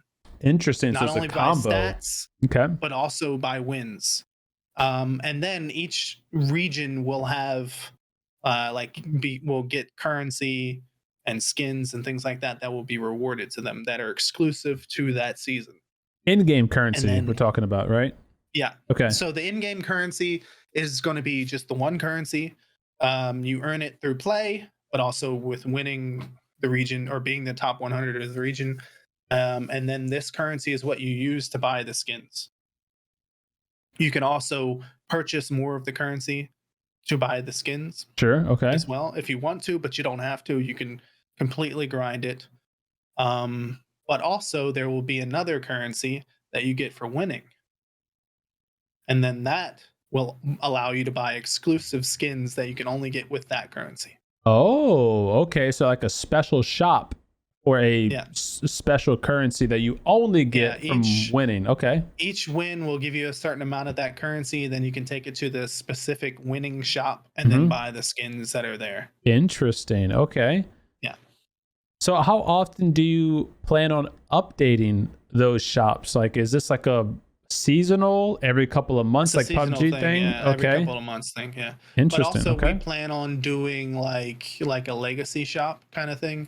So like every once in a while, like if streamer or a winning team gets skins, every once in a while we'll recycle through those skins so people have another opportunity to buy their favorite streamer skins.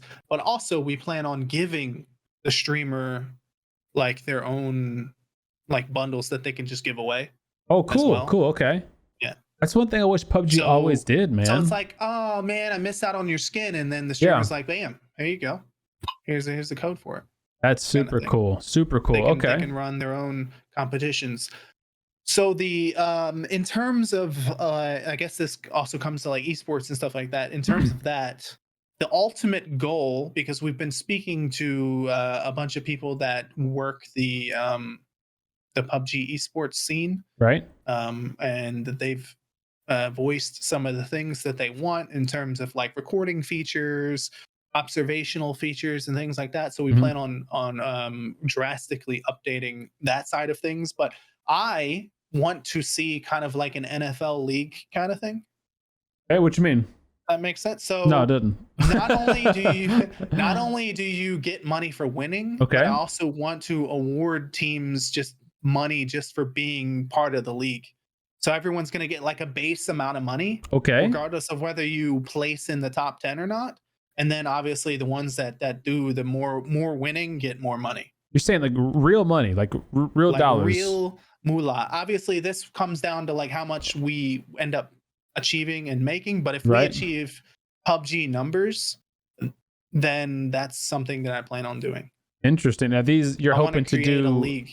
in-person events, online events, a Yes. mixture of both. In-person events, because we want to lock down the ability for anyone to cheat. Interesting. So Wow. all the Okay. computers within said tournament will be monitored for any kind of funny Like business. tampering and So stuff. anybody that's in that. So we're gonna have it in multiple areas. Like there's gonna be LAN centers. We want to plot LAN centers in like kind of like NFL stadiums, Sure. Okay. you know, and each team can kind of have a LAN center near them. And then if Wow. you're competing with said team, you come to their LAN center, they come to your LAN center, and then you can tweak like the computers and stuff at your LAN center and stuff like that. So it'll be kind of like, you know, unique to that team. They'll Customized. have Wow. like their branding and Damn. stuff on the computers and things like that, and they can have sponsors and Yeah. all that. So I have this grandiose plan of making it kind of like this NFL style league Uh-huh. in terms of esports. Yeah. Sounds super ambitious. I love it, man. It sounds cool. And I think, given that, like our hope is to create a BR that has way less RNG, that will take away the need for playing like 15 matches to do like the best of 5 kind of thing, because Right. there won't be as much deviation in terms of RNG. Like you're not going to be like, oh, I lost the circle. Oh, Right, I didn't right. get this thing. I didn't get that thing, because we're kind of removing a lot of the RNG. You know, a lot of like whether you're skilled or not is going to be on you and your team, because it comes down to weapon choice. It comes down to the decisions you make in terms of rotation and things like Right. that, because everything is basically handed to you. You know where the circle's going to be. You know what weapons you should use in said circle. You know where the bunkers are, whether you should take one or not, and things like that. So there's going to be no excuse really at the end of the day for you to not be where you need to be if you're good enough. Right. So you just brought up a good point about the ranked versus normal. Are there going to be any differences when y'all do No. so it's the same exact game? There's no like Exact esports same mode, regular No. mode. It's okay. I feel like if you design a game that's supposed to be esports, then you shouldn't have to change it to make it esports ready. Like, Yeah. I don't understand that thought process behind PUBG. Like if your game isn't good enough to be esports ready and you have to change all these things, then it's probably not where it needs to be in terms of playability. That's a good point, man. I think PUBG and other games are doing this too, not just PUBG, but they're in this weird spot where they want to make it open enough for as many players to jump on board as possible, but also they want to make it competitive enough where, you know, the real skill makers or skill differences can really shine on those esports scenes. So it's kind of hard to do that if you have, like, I don't know if you saw the latest patch notes, PUBG just added grenade cook timers on screen. So there's a little bar that fills up and it shows you into your. So like. Like Fortniting their game. It's but ridiculous. they kind of have to for the normal casual side to get as many people over, but they can't let that water down the integrity of the ranked mode. So this is a weird spot. For me, the problem was always that they just didn't design it well enough that the general public could play it. And now they're kind of having to put in these baby modes because the game itself wasn't designed that well in the first place. Interesting. That makes sense. Yeah, they're in a tough spot for sure. And so for me, my whole thing is like I want to make it as accessible to everyone as possible. Like that's why we're pushing to have those pros test the game, Mhm. because if I find something that they're super good at, I'm going to nerf it. Right. Right. You know, Makes I don't sense. want anyone to feel like a god playing this game. I want everyone to feel the struggle. I want everyone to constantly be thinking and plotting and planning and trying to get better, and you know, and things like that. Like I don't want you to be like, okay, I have 9,000 hours in this game. I'm a god. Right. No one can defeat me. Right. I don't want that. No, I want at 9,000 hours. I still want you sweating bullets. I still want you struggling. I still want you missing your shots Mhm. and you know, second guessing yourself and things like that. So and then I think that's what brings that retention, you know, that constant need that I know I'm not good enough, I still need to improve. Right. You know, as a counterpoint, just to be devil's advocate, it's interesting you Yeah. bring that up, because in one aspect, having RNG does create that I'm not a god moment, because oh shit, I didn't happen to have the level 3 gear when this newer player did and survived one or two more bullets, or they had the better gun that I didn't find, so their gun was, you know, better than me, or whatever the case may be. So there's that. Is a weird You're kind not of, you know, wrong, pro and con to that. but at the end of the day, that RNG also favors the better players. Yes, 'Cause they that's know without a they know doubt. how to manipulate That's it. without a doubt. Yeah. So if you kind of remove that, then it's just all about you, your mindset, and your skill level. You're Your right. aim, Exactly. and there's nothing else getting in the way of that. Yes, there might be people that come out much better than the other, but it won't be because the game handed them anything. It Yeah. won't be because the game was super easy for them. It won't be because, you know, they dialed in their spray so perfectly that they can now hit a guy with a 6x from 800 meters away. Right. None of that is going to be the reason. It's going to be purely because he tried his ass off and he practiced and he worked really hard and he got where he needed to be. Right. But at the end of the day, you can still get wrecked. Still get wrecked. Yeah. Because like there's going to be so much thinking and things, and it's just, Well, it's still going to be a never gonna be game ready. where a couple of bullets can kill you. Like that's the vibe I'm getting. Yeah, Is that exactly. it's very similar to PUBG, where like 3 bullets, you're dead if they're well placed bullets. So like you could be the best player in the world, someone else could hit a good shot. Like a lot of luck, like in PUBG, how they have their recoil set up. Like bad players hit headshots constantly. Right. Like you look at people that are really good at the game, their headshot percentage is really low because they go center mass because it's easier to hit group and things like that. Your shots. So we're gonna like the recoil isn't gonna follow the head pattern. Like it's gonna kind of do like a curvy thing. So the head's not gonna be so easy to hit.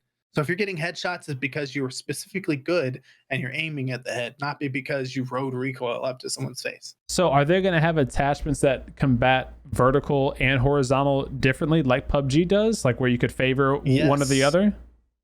Yes, and you're going to need it. And that's the thing, is I want to make attachments part of that decision-making process. Some of the weapons are going to have really horrible horizontal. Some's going to have really horrible vertical. So you're going to want to switch the attachments. Some are going to need this attachment versus that attachment. So I don't want anyone to be like vertical, bam, done. Right. You know, like the number one grip and go. I think that's the problem with PUBG, is like there's not enough diversity in the way things work. Like they make these little tweaks so you feel like you're making a decision, but ultimately everything, it comes down to basically the same thing. Everything's within, you know, millimeters or milliseconds of each other. So like the ADS time is like so tiny, yeah, you very barely even different. notice a difference. Or the recoil is just a little bit higher, just a little bit faster. It's all this. Everything is essentially the same in PUBG if you really think about it, and that creates the meta, because that sameness boils down to, okay, the M4 is the same as the barrel, but it's just a little bit more stable. Right. So I'm not going to miss that one shot that I need. A one headshot. And we're going to take that away. We're just going to demolish that. Interesting. So like the extended quick draw is going to be a good all-arounder, but the extended is going to be better if you want to shoot more bullets, and the quick draw is going to be drastically better if you want to reload faster. When you say better, you talking about just reload speed, or was this affecting your recoil like parameters as well? Just reload speed. So the thing that PUBG does is they do like tiny little percentages. Like, okay, the recoil is just 1% faster. No, ours is like 15% faster. Oh wow! So you're gonna notice that it's just like blam blam, but with the other one it's just like blam blam. But you're gonna get 10 extra bullets. Interesting. Okay. Versus In PUBG, you might get 2 or 5. Yeah, they But have each gun 0, is going to have 10, and its 2. own number. So not every gun is going to have 40 bullets. Some might have 45. Some might have 35. Oh, It's going to depend on the weapon itself. interesting. That's a whole nother like shake up right there in itself. You have to see all the guns and dribble out all the stats. Okay, that's cool. That's cool. You talked about leaderboards. I'm assuming there's going to be just the universal general leaderboard as PUBG had back in 2017. Like when you log in, it's NA leaderboards, EU leaderboards. Like that's it. There's no like separate. Yeah, so we're gonna have the regional leaderboards, but then we're also gonna have global. Global, okay. So you'll have a chance to potentially get double the rewards. So there's going to be the top 100 teams in each region. Yeah. And then from those regions, the top 100 teams globally will also get something. Nice. Okay. That's going to give players something to grind for. Okay. What about bullet trading? So, and you mentioned bullet collateral damage. There's going to be some of that through like small wood or whatever. But what about you and I both have a sniper? We shoot at the same time. The bullets don't hit at the same time. Mine hits you first. You die, but your bullet is still in the air traveling towards me and hits me. Does it do damage, or does the game consider it? No, it does damage. So how we're going to do it is we're going to have a ping limit.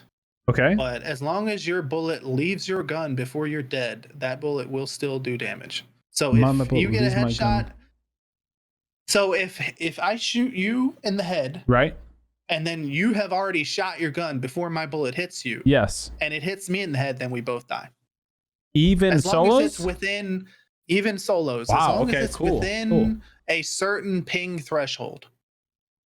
So obviously, if it's 300 ping, then we're going to nullify that. Right. Okay. But if I think Rev mentioned maybe 150 ping is the max. Oh, okay. So as that's a pretty good window. Difference between you and the other player is within that ping window, then all bullets are on the table as long as they've left the gun before you died. Okay. So that two questions there. Then number one, for solos, how are you gonna handle who wins the game if you both technically died at the end? Like how would that work? The first one to kill wins. Okay. So even though you both died, the first one to. So if he kills you, then game's over.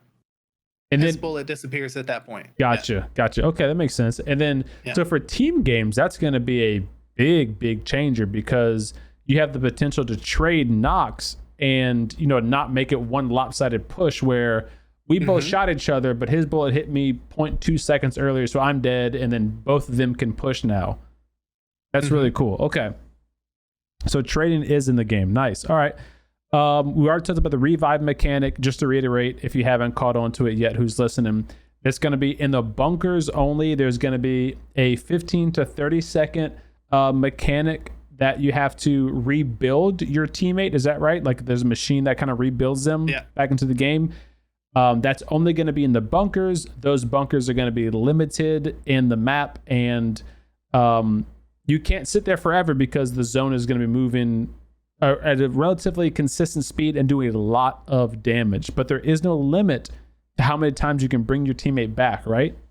Yeah, but also the bunker might get respawned with the AIs. Gotcha. Okay. Yeah. All right. So what about, let's fast forward a year from now. The game's out in alpha testing, and you know how social media works, how Twitch works, how YouTube live streaming works. The game blows up. How prepared are you and your team to handle that if it does become like the next PUBG overnight? Well, it's going to be rough. I'm not going to lie. But we should be able to, I'd say within a month or so, be able to accommodate most of it. Yeah. Okay. And a lot of that has to do with the funding that you're looking at getting once the game goes into like early access or whatever. You guys are going to put out some reels and try to get sponsorships, right? Yeah. Well, I mean, it comes down like if we blow up like PUBG, obviously the game's not going to be free. It's going to be cheaper in early access than it is in regular. And this is to fund things because I can only pay for so much. And sure. Okay. Servers and stuff isn't cheap. It's going to be $10. I think right now is what we're settled with, $10 for early access. And then I think we'll go maybe 20, 30 once it gets going. And then if we get into a consistent revenue stream, then I'll switch it to free to play. Okay. Pretty quickly. So as of right now, there's going to be a paid entry. Maybe down the line, free to play is on the table. Yeah. Okay. When can we see and play the game? Obvious question there. When can we actually get some taste of it? So I've been slinging stuff constantly, and I will keep doing so. But right now we're looking at around July, August. This year? This year. July or August? Start testing, yeah. Wow. And now, when you say testing, you're talking about the internal closed testing where the current PUBG esport pros are playing. Excuse me. Some of the Discord members are NDA, but playing. And also some of the bigger streamers, yeah. Like me. Okay, gotcha. And all right. So that's July, August timeframe you're hoping for. Yeah. So I know earlier I said I wasn't going to let you stream it, but that doesn't mean we won't allow like clips and things like that. So obviously we'll allow footage. Like there will be things that will be shared. I'll be sharing footage because I'm going to be playing it myself as well. So there's going to be things that are going to be shared around that time as well. Okay. And who knows if it's in such a state that we're okay with letting it out there, we'll let it be streamed as well. So. Cool. I mean, it's obviously I understand your apprehension on letting it get out to the public before you guys are like really confident about it, because it really can go either way. Like, you know, it could have a complete total positive reception and everyone's like, "Oh wow, this is great," or it could be like a mixed bag, like Super People, where there's a lot of people who enjoyed playing the game, but the people watching it were like, "Oh, this is a XX watered down version of PUBG," or whatever, you know, whatever their opinion was. It was very split on that. So I understand what you're saying about that, about not maybe streaming it at first, but you know, we'll try to pump out some media, some clips and see where it lands. That makes sense. What about like the partnership program? Are you going to have one for your game? How does that going to work? Yes, we do plan on having a partnership program. So basically I want to reward people's loyalty, I guess you could say. Okay. Similar in the way that PUBG does it, but maybe not quite as strict. So I don't really care, like if you have thousands of viewers or whatever. It's just if you really love the game and I see your passion, then yeah, we can bring you in. And it's going to be like reward based. So if you become a partner, you're going to get skins and things like that, currency, and you know, firsthand peaks. Like you'll become like our media, I guess you could say. So we'll give you like the knowledge, like if something's coming, we'll let you know so you can let your people know and stuff like that. Okay. So you have like early access at early access peaks of things. Yeah. Okay. And is there going to be any kind of like application process, or you haven't put like that much thought into that part of it yet? I believe so, but ultimately I think it'll just come down to like, I don't know, I'll probably just go around seeing what everyone's doing and pick from there. But also, yeah, there'll be an application process. But I mean, I'll add people here and there if I come across you and I like what you're doing. So. Okay, so a little bit less formal and official than what PUBG's approach of it is right now. Okay, cool. Yeah. When people want to stay involved with the development process of the game, what's the best way they can do that? You have Discord, right? We're on basically all of the social media, so if you join any of them, you can find updates. But right now, in order to like really be involved, it would be either Twitter or Discord. Discord's where you can really do like a lot of like suggestions and chatting and stuff like that. But the Discord, Twitter is also somewhere that I'm pretty active as well. But also we have a Reddit. You can also post a Reddit, okay, stuff on there. We have a subreddit. Yeah. Okay, I'll make sure to link those in the description below. So if you're watching and you want to get involved in the development process, hear or see early sneak peeks of the game, that'll be on their Discord, Rings of Battle, on Twitter, MassaBeard or Rings of Battle, and one of their subreddits too. So I'll post all those links down below. Make sure to join Everything's those. Rings of Battle. Rings of Battle for everything. Instagram, Okay. Everything. Perfect. So Rings of Battle on all of your socials to stay involved in development, all that kind of stuff. Even Facebook. Even LOL if you're 58 and you still have Facebook and you're on it. All right. What about TikTok? You guys on TikTok? Not yet. Not yet. I'm Okay. I'm sure once we get like a dedicated media person, we'll add that in there as well. But we'll see. Bringing it back to like weapon balancing and things like that. So vehicles, drive-by specifically. Okay. So we are nerfing drive-bys. How are we nerfing drive-bys? PUBG, you're basically like a laser beam in the vehicle. Yeah.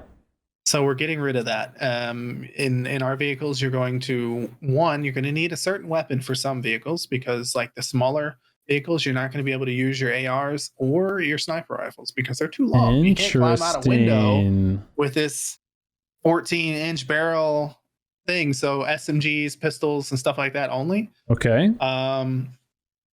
Obviously, if you're in the back of a truck, then you can use whatever. If you're on a boat, you can use whatever. But if it's like a Dacia type thing, it's going to be SMGs, pistols, and stuff only. So shooting from a vehicle, you're going to have to lead your shots, just like you would if you were standing. Right. So that's something we've already implemented. Okay. So it's not going to be a laser beam. So basically, if you're going to hit somebody out of a vehicle, it's going to be very you got to work for exciting. It. You got to work for it. It's going to be very exciting.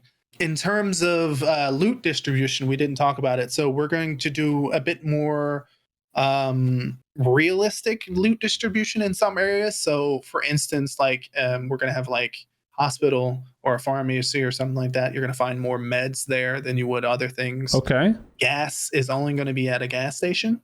Only at a gas station. And we're thinking about doing the Fortnite thing where you pull up and you have to actually, use the thing to fill up your vehicle. Yeah, okay. We're thinking about that as well. And then you can actually, fill up a jerry can or whatever and at the pump, take it with you at the pump. That's cool. Okay. So we're looking into that as well. And then we'll have things like, motorcycles and stuff like that will be found outside of like bars and things like that. Okay. So things that make more sense. Bikes are going to come in pairs. Oh, cool. So okay. No more. Oh crap! We only got one two-seater. For 4 people. We're looking into doing mode specific vehicles. So where you have the 2-seater, what is it called? With the coupe or whatever. The buggy. Okay. That becomes a 4-seater buggy in squads. On squads. And things like that. So we're okay. in the stuff like that.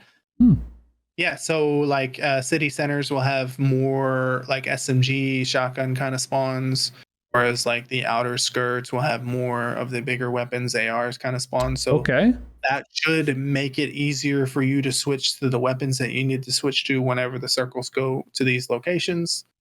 What about, you mentioned shotguns? How are shotguns balanced in the game compared to PUBG? Like PUBG, it's insta kill. Like you're dead if you go against a shotgun. They will be that powerful, but they're going to be obviously distance limited as well. But so to combat the whole strafing shotgun thing, so whenever you move above a certain threshold in speed, your gun is going to be at the ready. So you can't even shoot it? You cannot strafe and shoot. Whoa, any gun. So if you've ever like used a shotgun in real life, trying to hip fire it while moving back and forth, like you can't hit anything anyway. So, but basically, whenever you're running, your gun is like at the ready in real life. Right. That's just kind of how you do it. So when you're moving too fast in PUBG, you're going to need to stop, plant, then fire for hip fire. Right. And while you're ADS, you can move.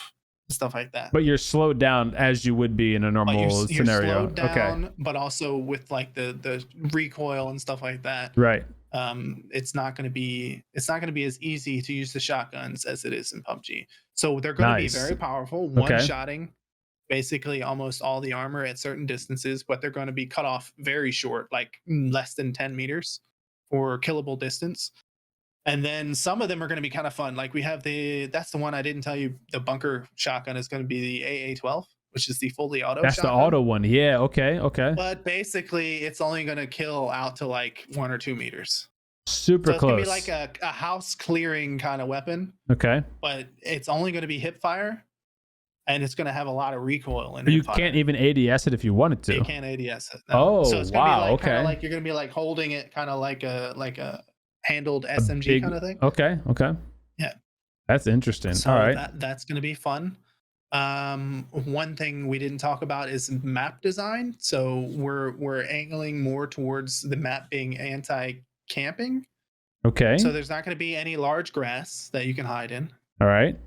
The bushes are we're going to implement the shader movement system. So whenever you get into a bush, it kind of moves out of the way. So you're not hiding in it. Oh, okay. And so people can see you're you. going to be completely visible. Yeah. Gotcha. So when you're in the middle of a bush, the bush is going to be like split. And you Super just standing there cool. with two Okay. bushes next to you. All right. And also, all of the buildings, every single room in every building is going to have a window into that room, so you're never Every single hidden from okay. a throwable. Gotcha. You can always have something thrown in there, or you're visible from some angle somewhere. So every room is not going to be campable completely. Interesting. There's All going right. to basically be nowhere to hide, sort of thing. So no more bathrooms like in PUBG where you just hide in there and people can't get to you. So no more of the whole I can't push this building. But also at the same time, no bars on the window. So none of this I can't escape this building. Ah, okay. Yeah. Are they going to have small windows that you can't vault out of like on PUBG or? There might be, but basically there's always going to be a route in or a route out. Okay. I like it. It's going to be very aggression forward, but also not completely against people that kind of want to camp. Just buildings aren't going to be the best place to do that. Probably. There's a big part of the player base that wants to slow down too. You know, like there's a big part of PUBG's player base that enjoys the slower pace. Let me find my loot. Let me tactically think about which building I want to get next. That. You know, you want to do that kind of a way because you know where the zones are. You can kind of predict where a lot of people are going to be. So you can kind of avoid all that if you want to.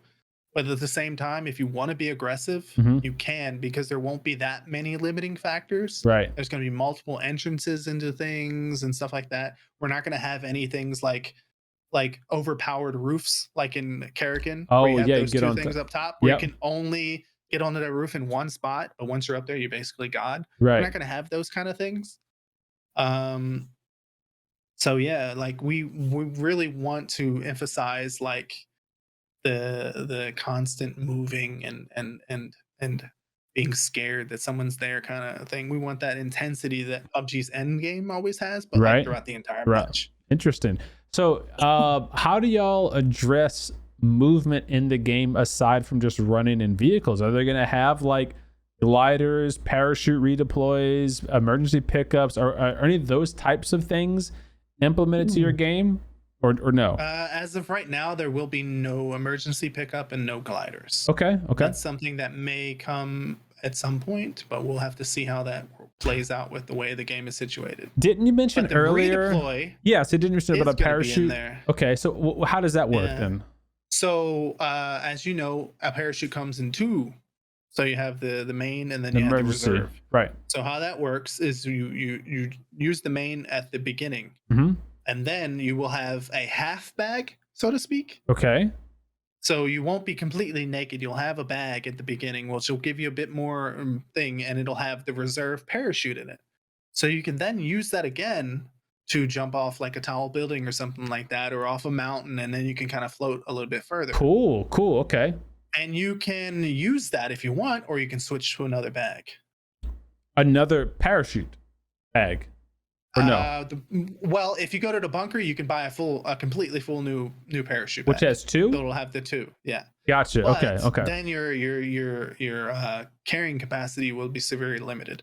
So in the beginning, you'll have like a half bag with the parachute. Then if you choose, you can go to the level 1, level 2, level 3 bag. So then you won't have that parachute. The starting parachute bag will have less space than a level 1 or level 2 capacity bag. Yes. Is that right? It'll have less space than a level 1, more space than just nothing, obviously. Nothing, because with nothing, you only have what's on your hands, because the vest doesn't have a carrying capacity. So without a bag, you can't carry anything except for what's in your hands. No utility belt like PUBG. No. Interesting. Okay, interesting. We didn't talk about the rigs. There's rigs? Let's talk about the rigs. Let's talk about the rigs. In order to combat the throwable spam, you have rigs. Okay. And there's, I think, 5 flavors. Let me take a look here real quick. And Four.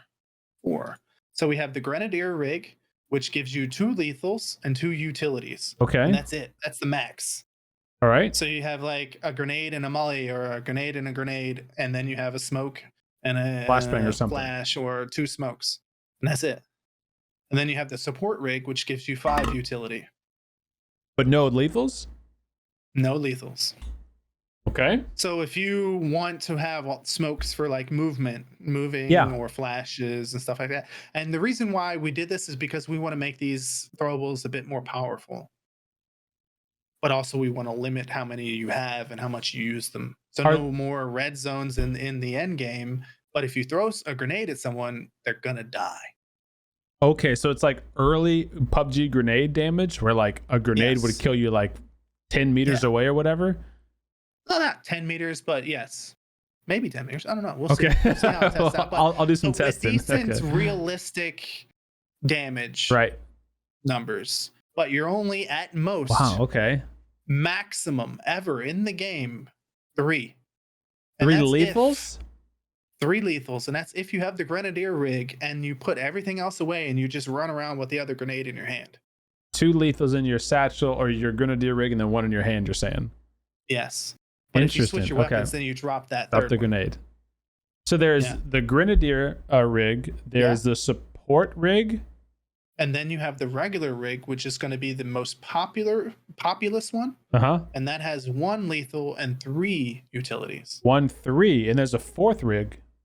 And then this 4th is called the Pistolier. And what that does is it allows you to dual wield pistols. No. While having 1 lethal and 1 utility. Cool. Okay. So does that take up your primary, secondary weapon slot too? No. The Pistolier has its own pistol slot. So then you have your regular pistol slot and then the Pistolier's pistol slot. Wait, so we got 3 pistols, or we're talking? No, you have 1 regular pistol slot, right? And then if you have the Pistolier rig, it adds another pistol slot. Gotcha. Whoa, interesting. Yeah. Okay, so these are world spawn, all these rigs. Yes.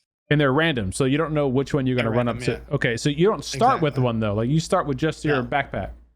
Exactly. You start with just the pistol and the half bag parachute. Can I pick up a grenade from the ground if I don't have a rig yet? If I have just my backpack? You just carry it. If it's just in your hand, you can hold it. But once you switch to anything else, if you don't have a rig or the rig doesn't have a slot in the case of the support, then you drop it. Whoa, okay, interesting. Man, that adds a neat sense of balance to frags, Molotovs, stuns, smokes. Whoa, okay, cool. I can't wait to test it out. That sounds fun. And another thing is like I said, the grenades are going to be more powerful. The flashes are going to be more potent. No. The smokes are going to be The stuns are already so powerful. What do you mean? But at the most, you might have 5 of them. And then it's like you have no smokes, you have no grenades, you have no mollies. No, not strong flashes. No. we'll balance it obviously if it becomes a thing, but yeah, we want every choice that you make to have weight. Yeah, pros and cons. Not only like, yes, I'm about to wreck some shit, but oh fuck, I'm gonna get my shit wrecked. Right. Kind of if I'm in the wrong position with this loadout, I'm no good. It's like, oh yeah, I got an A4, an M4 finally, yes. But then you're like, shit, that next circle's in the middle of the city. I need to change my weapon. Wow. Okay. Kind of and if you don't, then you're like, I'm about to get my shit ate. That's the risk. The shotgun, yeah. That's the risk. And I feel like that's something PUBG's missing. Except for maybe shotguns. Shotguns is the only thing where you're like, maybe I should pick up one because I'm going to get my shit busted if I get close to it. They're incredibly Everything powerful. Else, ARs destroy. So in most situations. A problem with shotguns too, though, and I don't think you covered this. A problem with shotguns is that they're each pellet does its own amount of damage. There's limb damage multiplier, which I know you said you're not doing limb damage multiplier, but each pellet does its own damage.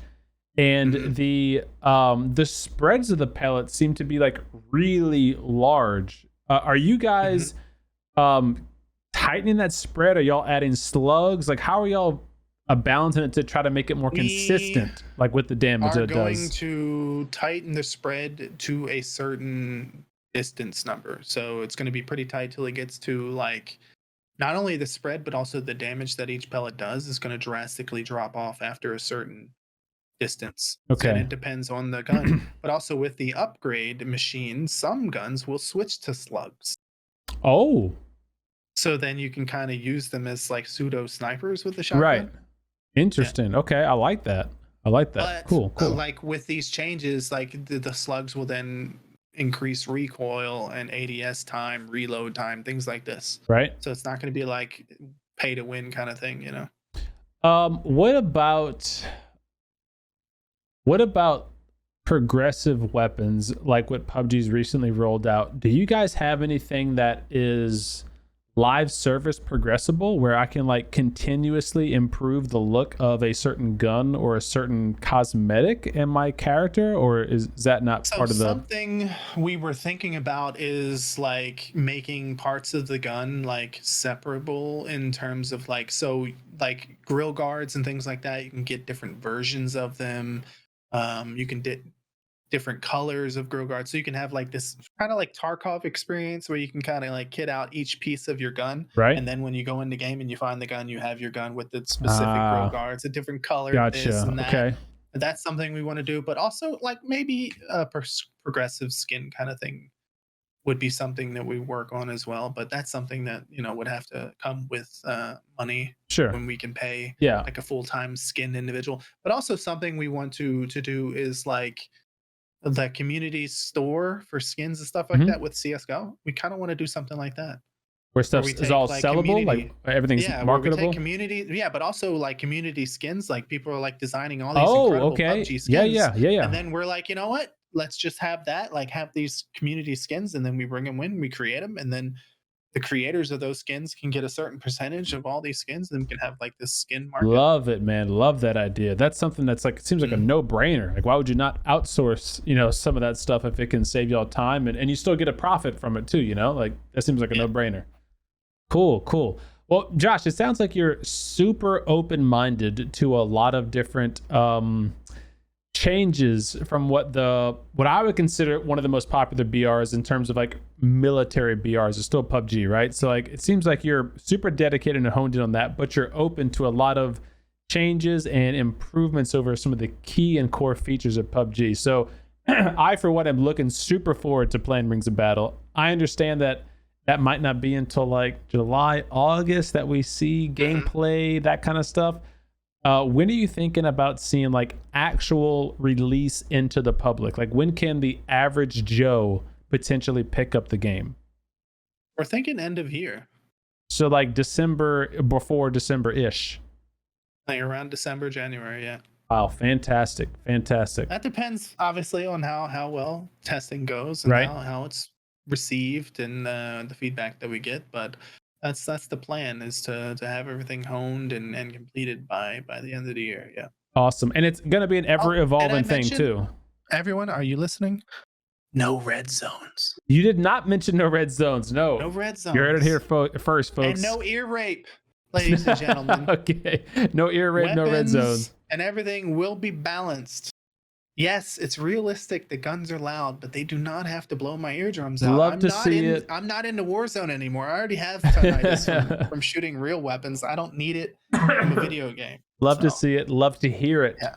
Love to hear it. So we're going to be using Steam audio to create a binaural sound for a lot of like footsteps, weapons, and things like that. Okay. Also, something that you're not used to, that you need to get used to, is you will no longer hear sounds through mountains and walls and things like that. So like, wait, footsteps like from someone above me in a mountain? You're not going to hear it. Don't hear it. If you're underground and they're above you, you're not going to hear their footsteps. Oh, if I'm underground. Like, yeah, you know how like in Karakin, if they're in the tunnels and you're above them, you can hear them. Yes. Like they're right next to you. You're not going to hear that. You won't hear their footsteps. Zero. Okay. You will not know they're underneath you. But if you and I are on a mountain peak and I'm over here and you're over here, we can hear each other? If you're close enough that it makes realistic sense that you would hear someone, yes, you will hear them. But if like you're on the other side of the mountain in the valley and I'm on the other side of the mountain in another valley and I fire, you're not going to hear that shot. Oh. Because the mountain is going to block the sound. Interesting.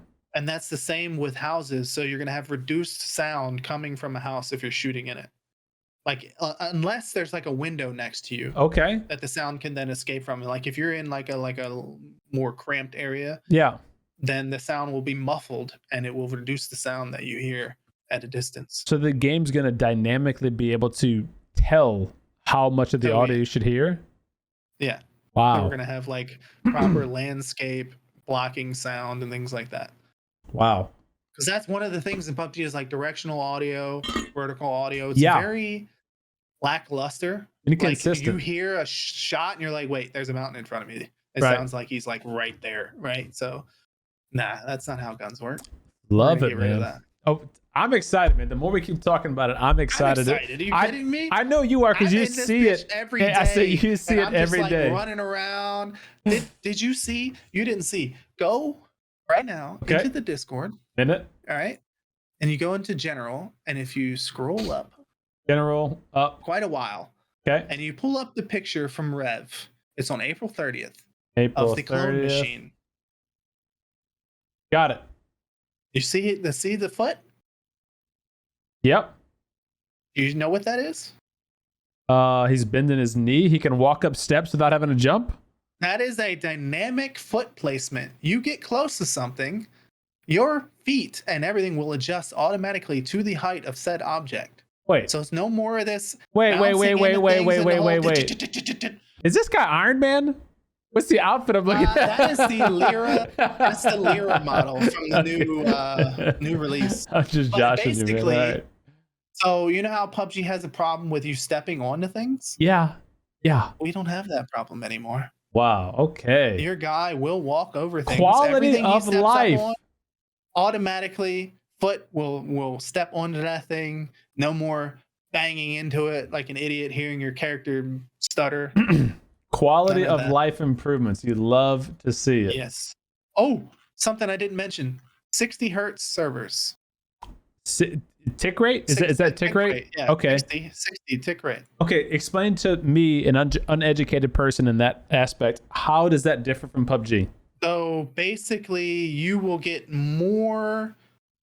So the server sends information to your client at a certain tick rate. Okay. And PUBG's, I think right now hovers between 30 and 60. I think in certain situations, I think at the beginning of the match it's 60, but then as things are happening, it's 30. So ours, we're looking to get a solid 60 throughout the whole thing, and that has a few benefits. So less desync, more accurate hit registration, more accurate movement and stuff like that. So Rev released a video a while back. So essentially how it works is like the server has a position for your character, your client has a position for the character, and then what you see in the screen has a position for your character. So there's like this kind of like shadowing of the server. So that's why when you watch like Tiggleton and all these people, you're like, how did he hit him? He was shooting behind him. It's because he's hitting the client version, right? And then the server is like, okay, you hit the client, so then you get that. So we're trying to bring that a bit more closer together, so you see less of that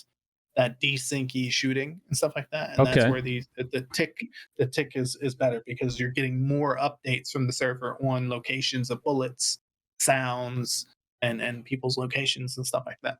So more ticks equals more fun. More ticks equals more fun, less frustration. Got it. We're all about less frustration. Yes, that's where this idea came from. Less frustration. Got it. Awesome. Sick of screaming at my damn screen, you know? Something tells me we're not done yet with screaming at our damn screens. If we're gamers, we're still getting involved. But yeah, I mean, like, I don't know. I am really stickler for details. So like things like bushes inside of warehouses and grass growing it. Yeah. Because I'm literally going to go through every building, chop them out meticulously, looking for like seams and things and things that don't make sense, and make sure rocks aren't floating and trees aren't floating and bushes don't look like people. And that's another thing. Like our LODs are not going to be generated automatically. Level of detail PUBG uses. When you see like a bush from a distance, that's automatically generated by the engine, right? And that's why it kind of looks like crap. Mm-hmm. So we're gonna have our own LODs created. So at a distance, they're going to look a little bit more classy, a little bit more visually appealing. So it's not going to look like people from a distance. Okay. Maybe this little black box. And that also means that like when you're staring at things from distance with your scope and stuff like that, it's not going to be this blurry, smushy. It's going to look a little better. Okay. A little bit better. Yeah. Obviously, it's going to run a little less FPS in the end, but can you choose to turn that off if you want? Like if you're like, I want whatever the best FPS, can I turn that kind of stuff off? Definitely tank all of the settings and have it look like doo-doo and get more FPS. There's a lot of people that like looking at doo-doo just to have a higher FPS. Think that's what you want with this game. That's not what honestly. I want, but if you watch definitely pro players, they want the stretch res, the low fidelity, but best FPS, you know? I mean, to be honest, like even when I turn it down to low on mine, it still looks better than PUBG, in my opinion. So you might be a little biased, though, huh, Josh? Just a little. I showed you. I don't know if you've. I think. Damn. I posted it a while back. I posted a picture of our tree and a picture of PUBG tree. It's night and day. I will say, hand on heart. It's legit night and day. Hand on heart. The video walk around that I've seen and all the pictures I've seen, your game does look higher fidelity than PUBG. Here we go. I got it right here. Let me where am I going? You copy message link, sending it to you now. Okay, I'm on Twitter or Discord. You can look at it on Discord. You can look at it for yourself. Okay. The difference between our trees. Let's take a pic. Take a look at these. That's both at ultra. Okay, so the top one's PUBG. No, I'm just kidding. Top one's you guys. Yeah. It is literally night and day. For those who are listening right now, I'm going to overlay these images on this part of the video. You can take a look at them. It is literally night and day. Now, is this ultra? That's ultra, yeah. I only run PUBG in ultra. Wow, yeah. I don't like the nastiness of the lower settings. It's crazy how big of a difference it is, honestly. And it's both from the same program. They're both from SpeedTree. But PUBG does have a lot more of those small little mini shrubs, and I wonder if that's contributing to that at all. Because you guys have like those thin little, blades of grass, and PUBG has those thick patches of shrubs or whatever they call them on there. I wonder how much that's affecting it. But just overall graphics, it's like, yeah, a toddler can look at that and go, oh wow, that looks way better. The contrast is better, the shadowing's better. Did you see the swamp on the back right? Yeah. Hold on. Let me send you another link. Check these out. I shared these a while back because I was playing around with some banyan trees, throwing them in there. And okay. I didn't know if they quite had the vibe, but check those out. There's like 3 different. Oh, whoa. Dude, the water in your game looks phenomenal, though. Holy cow. The water looks phenomenal. And the trees look cool as shit, too. So what kind of trees are these now? Those are called banyan trees. Banyan. Is that moss hanging out? What's hanging off of them? So those are vines. Vines. Okay, vines hanging off. Yeah. Okay. Wow. These trees were quite expensive. They're expensive to design. No, I got SpeedTree offers like different tree packs, so you can then take the okay, gotcha, profile of a tree and then tweak it to your liking, changing the LODs and things like that. And that's basically what I did. And yeah, looks great, man. Looks great. So that area is basically kind of like a flooded swamp area, kind of like Evergladesy kind of thing. And there's going to be a waterfall that kind of flows down into it. And then there's going to be a bunker. A flowing waterfall. And a bunker. Yeah. Of course, there has to be a bunker behind the waterfall. Don't tell nobody. Don't tell. It's a secret. That's awesome, man. It's going to be pretty fun. That's awesome. Well, I for one cannot wait to see more. I can't wait to play the dang game. I want to get in there and walk around and just experience the environment and really see what we're working with. So I'm hella excited. I know obviously you and the team are. What else you got for us before we close it up here? Oh, I don't know. There's so many things I probably missed. We're gonna have to do a round 2 of this. I can see that coming. We'll schedule a round 2 for sure. Because we're probably at 2 hours, maybe 3 hours. Specifically into the different tweaks of the weapons and how I'm gonna have the aim punch. Aim punch is coming back, but it's gonna be non-random. Okay. ARs are like the single fire burst ARs are going to shoot longer distances, so they're going to compete in terms of capabilities with DMRs, just have less damage. Okay. So because you don't like being that guy stuck with an M16 going against a mini SKS or whatever. Yeah. It's like as long as you hit your shots, it's going to take you longer to kill that person, but because of like aim punch and things like that, you're going to be on kind of like an identical standing, so to speak. Okay. Unless they hit their shots better, Which is always a possibility. Yeah. If but leaning is not going to be fruitful in this game. I feel it's going to be there. We need to do. It's not going to be. We need to do a mechanics dive video because you have a lot of specific info about how your mechanics, your actual gunplay and lean mechanics and recoil mechanics differ from PUBG. I think people are really going to be keen to hear and see that. The core of all these mechanics are the exact same thing as PUBG. We're just tweaking it just a little bit so that the balance is there. Right. Like you can lean, but it's going to be slower. There's going to be penalties. So like your aim is going to be like when you lean, your aim is going to like jump. It will, like it should. Like in PUBG, it kind of like, a little bit, but you can control it. Whereas this, you lean, it's going to shoot off to the right or the left, It's not going to be something that you control. So it's not going to be something you're going to want to do mid-fight. It's going to be like lean.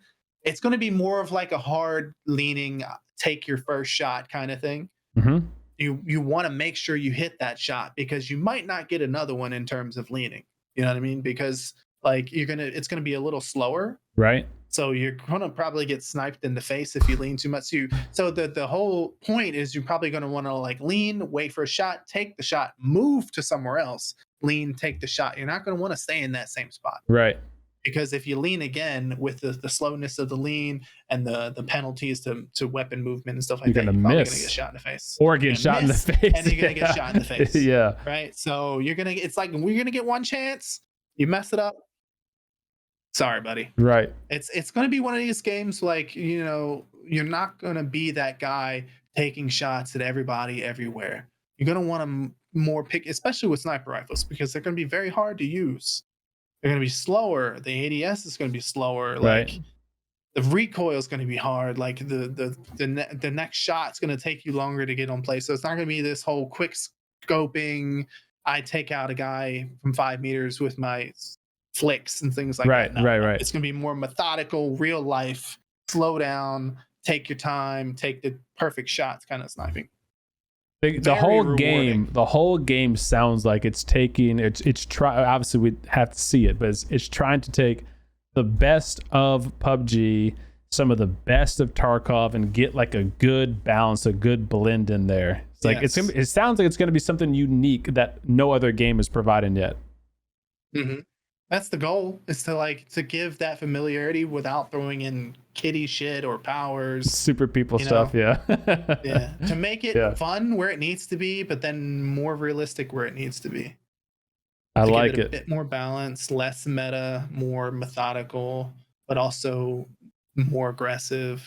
Yeah. Right.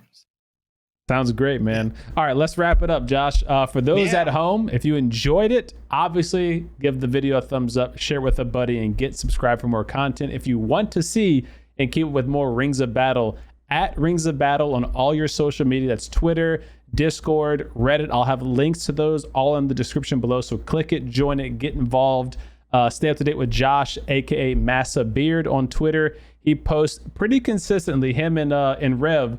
And they post updates, they post teaser images in the Discord, all that kind of good stuff. And they're actively looking for community feedback. So in their Twitter, in their Discord, they post it, they post questions, they say, what do you think about this? Any changes we should make? So keep up to date with all of that in the Discord, in Twitter, in our Reddit. Again, links down below.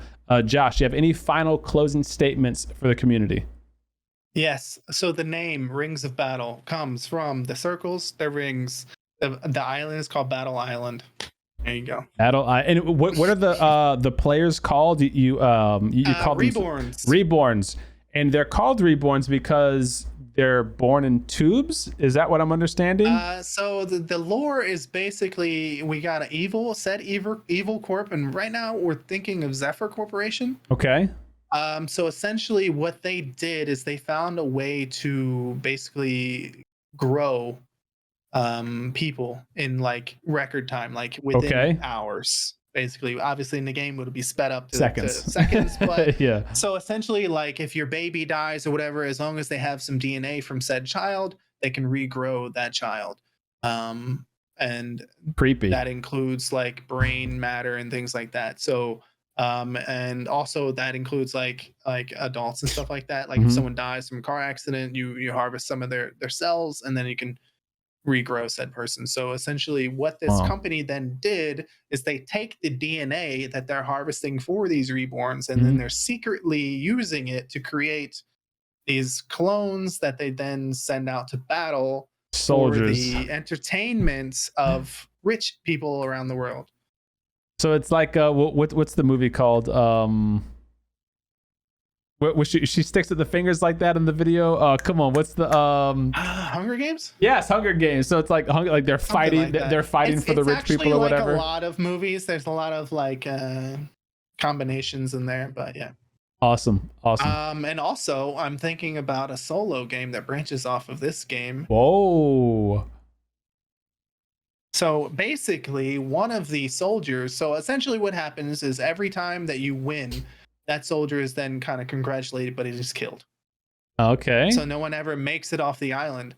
But one soldier, so they basically recloned every time, but their memory's kind of wiped, so they don't really know that they've won before or whatever. So then one soldier starts to relive some of the memories from his past victories. Oh, it's like Westworld. It's like Westworld. To basically remember right before he gets murdered after winning, and then he kind of takes them out, takes their plane to a corporation, and then kind of goes on a, that could be a badass campaign right there. Yeah. So that's the way for me to branch out into something else. So let's get this multiplayer released to the public. Let's get all you boys and gals out there to buy the dang game, get some funding, and we'll get a cool campaign going. Yeah. Awesome. All right, Josh. That's the goal. We'll see. Thank you so much for your time, man. I had a blast talking to you. Hey, no worries, man. I enjoyed it as well. Anytime. I'm going to take up on that offer because we blew through like 3 hours here, easy peasy. So we'll do another one. I don't know, in a month or two, we'll kind of get an updated development on what's going on. All right. Sounds good. Hey, next time I can join you on stream and we can play some game together. Maybe play some PUBG. Maybe play some PUBG. I'll be live tonight. Actually, it'll be like 2 a.m. for you, but I mean, I'll be live later tonight. So we'll schedule something. Let me know next time, and I can take a nap. All right, sounds good. A little bit. All right, chat. Thank y'all for watching. Again, make sure you leave a like, sub if you enjoyed it, and comment down below what you're looking forward to the most for Rings of Battle. Take care. Peace.